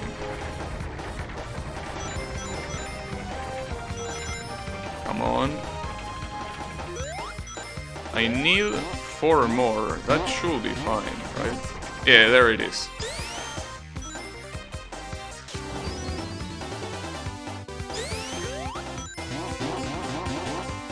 Alright. So the thing is, the problem is that this stage, just like the previous one, I think that there is a lot of insta-death. That's the problem. Like, it's very easy not to die on this shit. What's the best 2D Sonic game for you? Oh, that's an easy one. Sonic 3 and Knuckles. And not just the best 2D Sonic game. To me, Sonic 3 and Knuckles is the best Sonic game ever. I don't think any other game come close. Maybe you could say Sonic Mania, but the thing about Sonic Mania is that the only reason why it comes close is because most of the good things, they take it from Sonic 3 and Knuckles, you know? So yeah, Sonic 3 and Knuckles to me is the very best. Like, there is no Sonic game like that one. If you don't consider Sonic 3 and Knuckles like one game, if you want to pick between Sonic 3 or Sonic and Knuckles, then I will have to go with Sonic and Knuckles. But if you consider both of them as a single game, then yeah, Sonic 3 and Knuckles is the best Sonic game to me. By a very long shot too. Amazing game. An absolute masterpiece. An absolute masterpiece of a game. And this part is absolutely free, because these morons can't hit me. Nice. Got him. Damn, some of these stages are super fast compared to how much they took without Super Sonic. The Alice fight sure takes the cake in FDF 2. I love the whole idea that the spell cards are just her doing a puppet play. Well, yeah, the thing is that the spell cards being a puppet play is supposed to be the original idea in the original Perfect Cherry Blossom, the original Toho 7, you know? That's the funny thing. It's just that Soon is such a fucking stoner that he's not very good at conveying those things because, you know, he's only a one guy, you know. But yeah, the fight being a puppet play is supposed to be the whole point of Alice in Toho 7. But yeah, Fantastic Danmaku Festival actually properly displays it, you know. You can clearly tell that that's the idea.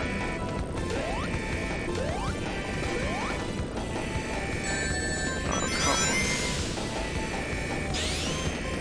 on. This stage, I feel that it's gonna be hard for the simple reason that this chase sequence, if you get stuck, you're gonna die. Like, whether you have supersonic or not, you're dead. Oh, I want... fuck. The problem is that I'm still being chased, right? Am I? I don't think I am. I could have picked those 10 rings if that... oh, well, now I am. Don't know if I was before, though. Alright, I get those 10 rings. I need 5 more. Come on. Oh, but I shouldn't be doing this. Well, whatever, I'm very fast now. Oh, fuck me. Oh, okay. Damn, that was super clutch. Holy shit. That was truly clutch. Damn, that was bullshit. I survived at least. Oh, that's a nice flight. I need to go the other way. I like the fact that he can spin the wheel even when he's flying, you know, having absolutely no contact whatsoever with the wheel. Well, wheel, it's a gear. You get the point.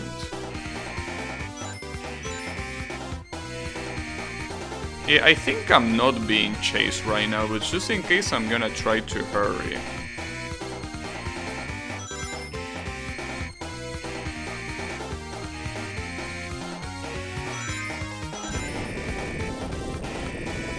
Uh-oh.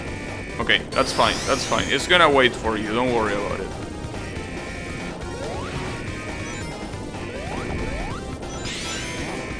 Oh, shit.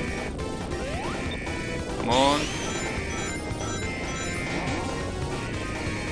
Oh, this is bad, because I think I'm definitely being chased right now.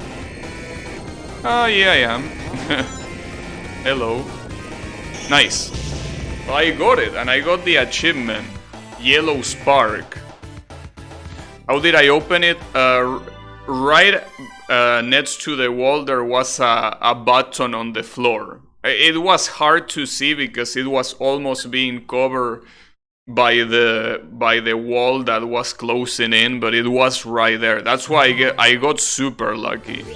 I got super lucky because it was about to disappear from the screen. So then I actually got the achievement with Supersonic. I wasn't expecting that. Like, of all the achievements that were left, that wasn't the one I was expecting. Analog Reverie, the creators of Dream Logical War, are currently working on reimagining of Touhou 2. That's a game that could use a reimagining, yeah, for sure. Fittingly, the project is named The Return of Eastern Wonderland. That's a catchy name, I gotta say, yeah. I definitely gotta give it to them. Alright, I think that's gonna be it for me for today. I mean, I'm not really interested in getting all the achievements, but I wanted to play all the levels with Supersonic because, quite honestly, I love Supersonic. I love seeing Supersonic, I love playing as Supersonic. And as Hypeimi say, this is one of the few games, other than obviously the Genesis games, where you can actually play levels as Supersonic. That's the cool part about it, and the reason why you need to utilize this opportunity. In general, PC98 needs more fan game reputation. Yeah, that's for sure. I agree with that. So yeah, in conclusion, I will say that, as I say before, this game, I feel that it gets a lot of undeserved hate. It's a decent game. It's very short. It only has 4 zones with 3 acts each, well, plus the final boss, I guess. So I understand that it lacks content, and and I also understand that the game being called Sonic the Hedgehog 4 doesn't make any favors, and it just raises expectations unnecessarily. I understand all of that, but I think that as a standalone game, it's a very cool game, a very decent game. So yeah, all the hate that you see on Steam that this game received, which is pretty much half negative reviews, don't pay attention to that. If you want to play this game, I will say go for it. It's a very cool game and it's on Steam. You can just buy it on Steam very easily, just like Episode 2. Because let's not forget, this is Sonic the Hedgehog 4 Episode 1. There is an Episode 2 that is also on Steam and that I'm gonna play tomorrow. And that one has more content than this one, and it's generally, for what I remember, I might be misremembering, but for what I remember, it's even more polished than this game, I think. So that's something that we're gonna figure out tomorrow. But for today, I'm done with this game, so good shit.